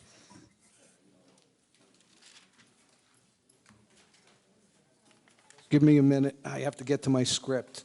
P-25-009, Chanti 5 Urban Renewal LLC, 562-568 Broadway, Block 184, lots 1 through 3. Can I get a motion and a second to approve that resolution? I'll move. Second. And on the vote, Chairperson Fiamonte. Aye. Commissioner Veloz. Aye. Commissioner Booker. Aye. Commissioner Lubach. Aye. Commissioner Rhodes. Aye. Commissioner Scheibel. Aye. P-20-5-020, J. Parr Realty LLC and PKD LLC, 21 through 29, 35 and 37 West 25th Street, Block 183, lots 5, 6, and 8.01. Can I get a motion and a second to approve that resolution? I'll move. Second. Chairperson Fiamonte. Aye. Commissioner Veloz. Aye. Commissioner Booker. Aye. Commissioner Lubach. Aye. Commissioner Rhodes. Aye. Commissioner Scheibel. Aye. Now we're going to do the AINORs that we looked at this evening for the resolutions to forward them to the City Council. First is P24-025, 1191-1199 JFK Boulevard, Block 32, Lot 10. Can I get a motion and a second? I'll move. Second. Chairperson Fiamonte. Aye. Commissioner Veloz. Aye. Commissioner Booker. Aye. Commissioner Lubach. Aye. Commissioner Rhodes. Aye. Commissioner Scheibel. Aye. Next is P-24-027. That is 85-87 East 22nd Street, Block 449, lots 6 and 7.01. That's the another area in need of study. I'll Motion and a second. Second. And on the vote, Chairperson Fiamonte. Aye. Commissioner Veloz. Aye. Commissioner Booker. Aye. Commissioner Lubach. Aye. Commissioner Rhodes. Aye. Commissioner Scheibel. Aye. Next is P-24-019. That's 510-514 Avenue A, 508 Avenue A, 134-136 West 2nd Street, Block 208, lots 1.01, 4, and 35. Motion and a second. I'll move. Second. Chairperson Fiamonte. Aye. Commissioner Veloz. Aye. Commissioner Booker. Aye. Commissioner Lubach. Aye. Commissioner Rhodes. Aye. Commissioner Scheibel. Aye. Last, P-24-020, 47 East 41st Street, 653-657 Avenue E, 659 Avenue E, Block 98, lots 13, 14, and 15. I'll move. Second. Chairperson Fiamonte. Aye. Commissioner Veloz. Aye. Commissioner Booker. Aye. Commissioner Lubach. Aye. Commissioner Rhodes. Aye. Commissioner Scheibel. Aye. Motion and a second to adjourn. I'll move. Unanimously, say aye. Aye. Aye. Thank you and have a good evening.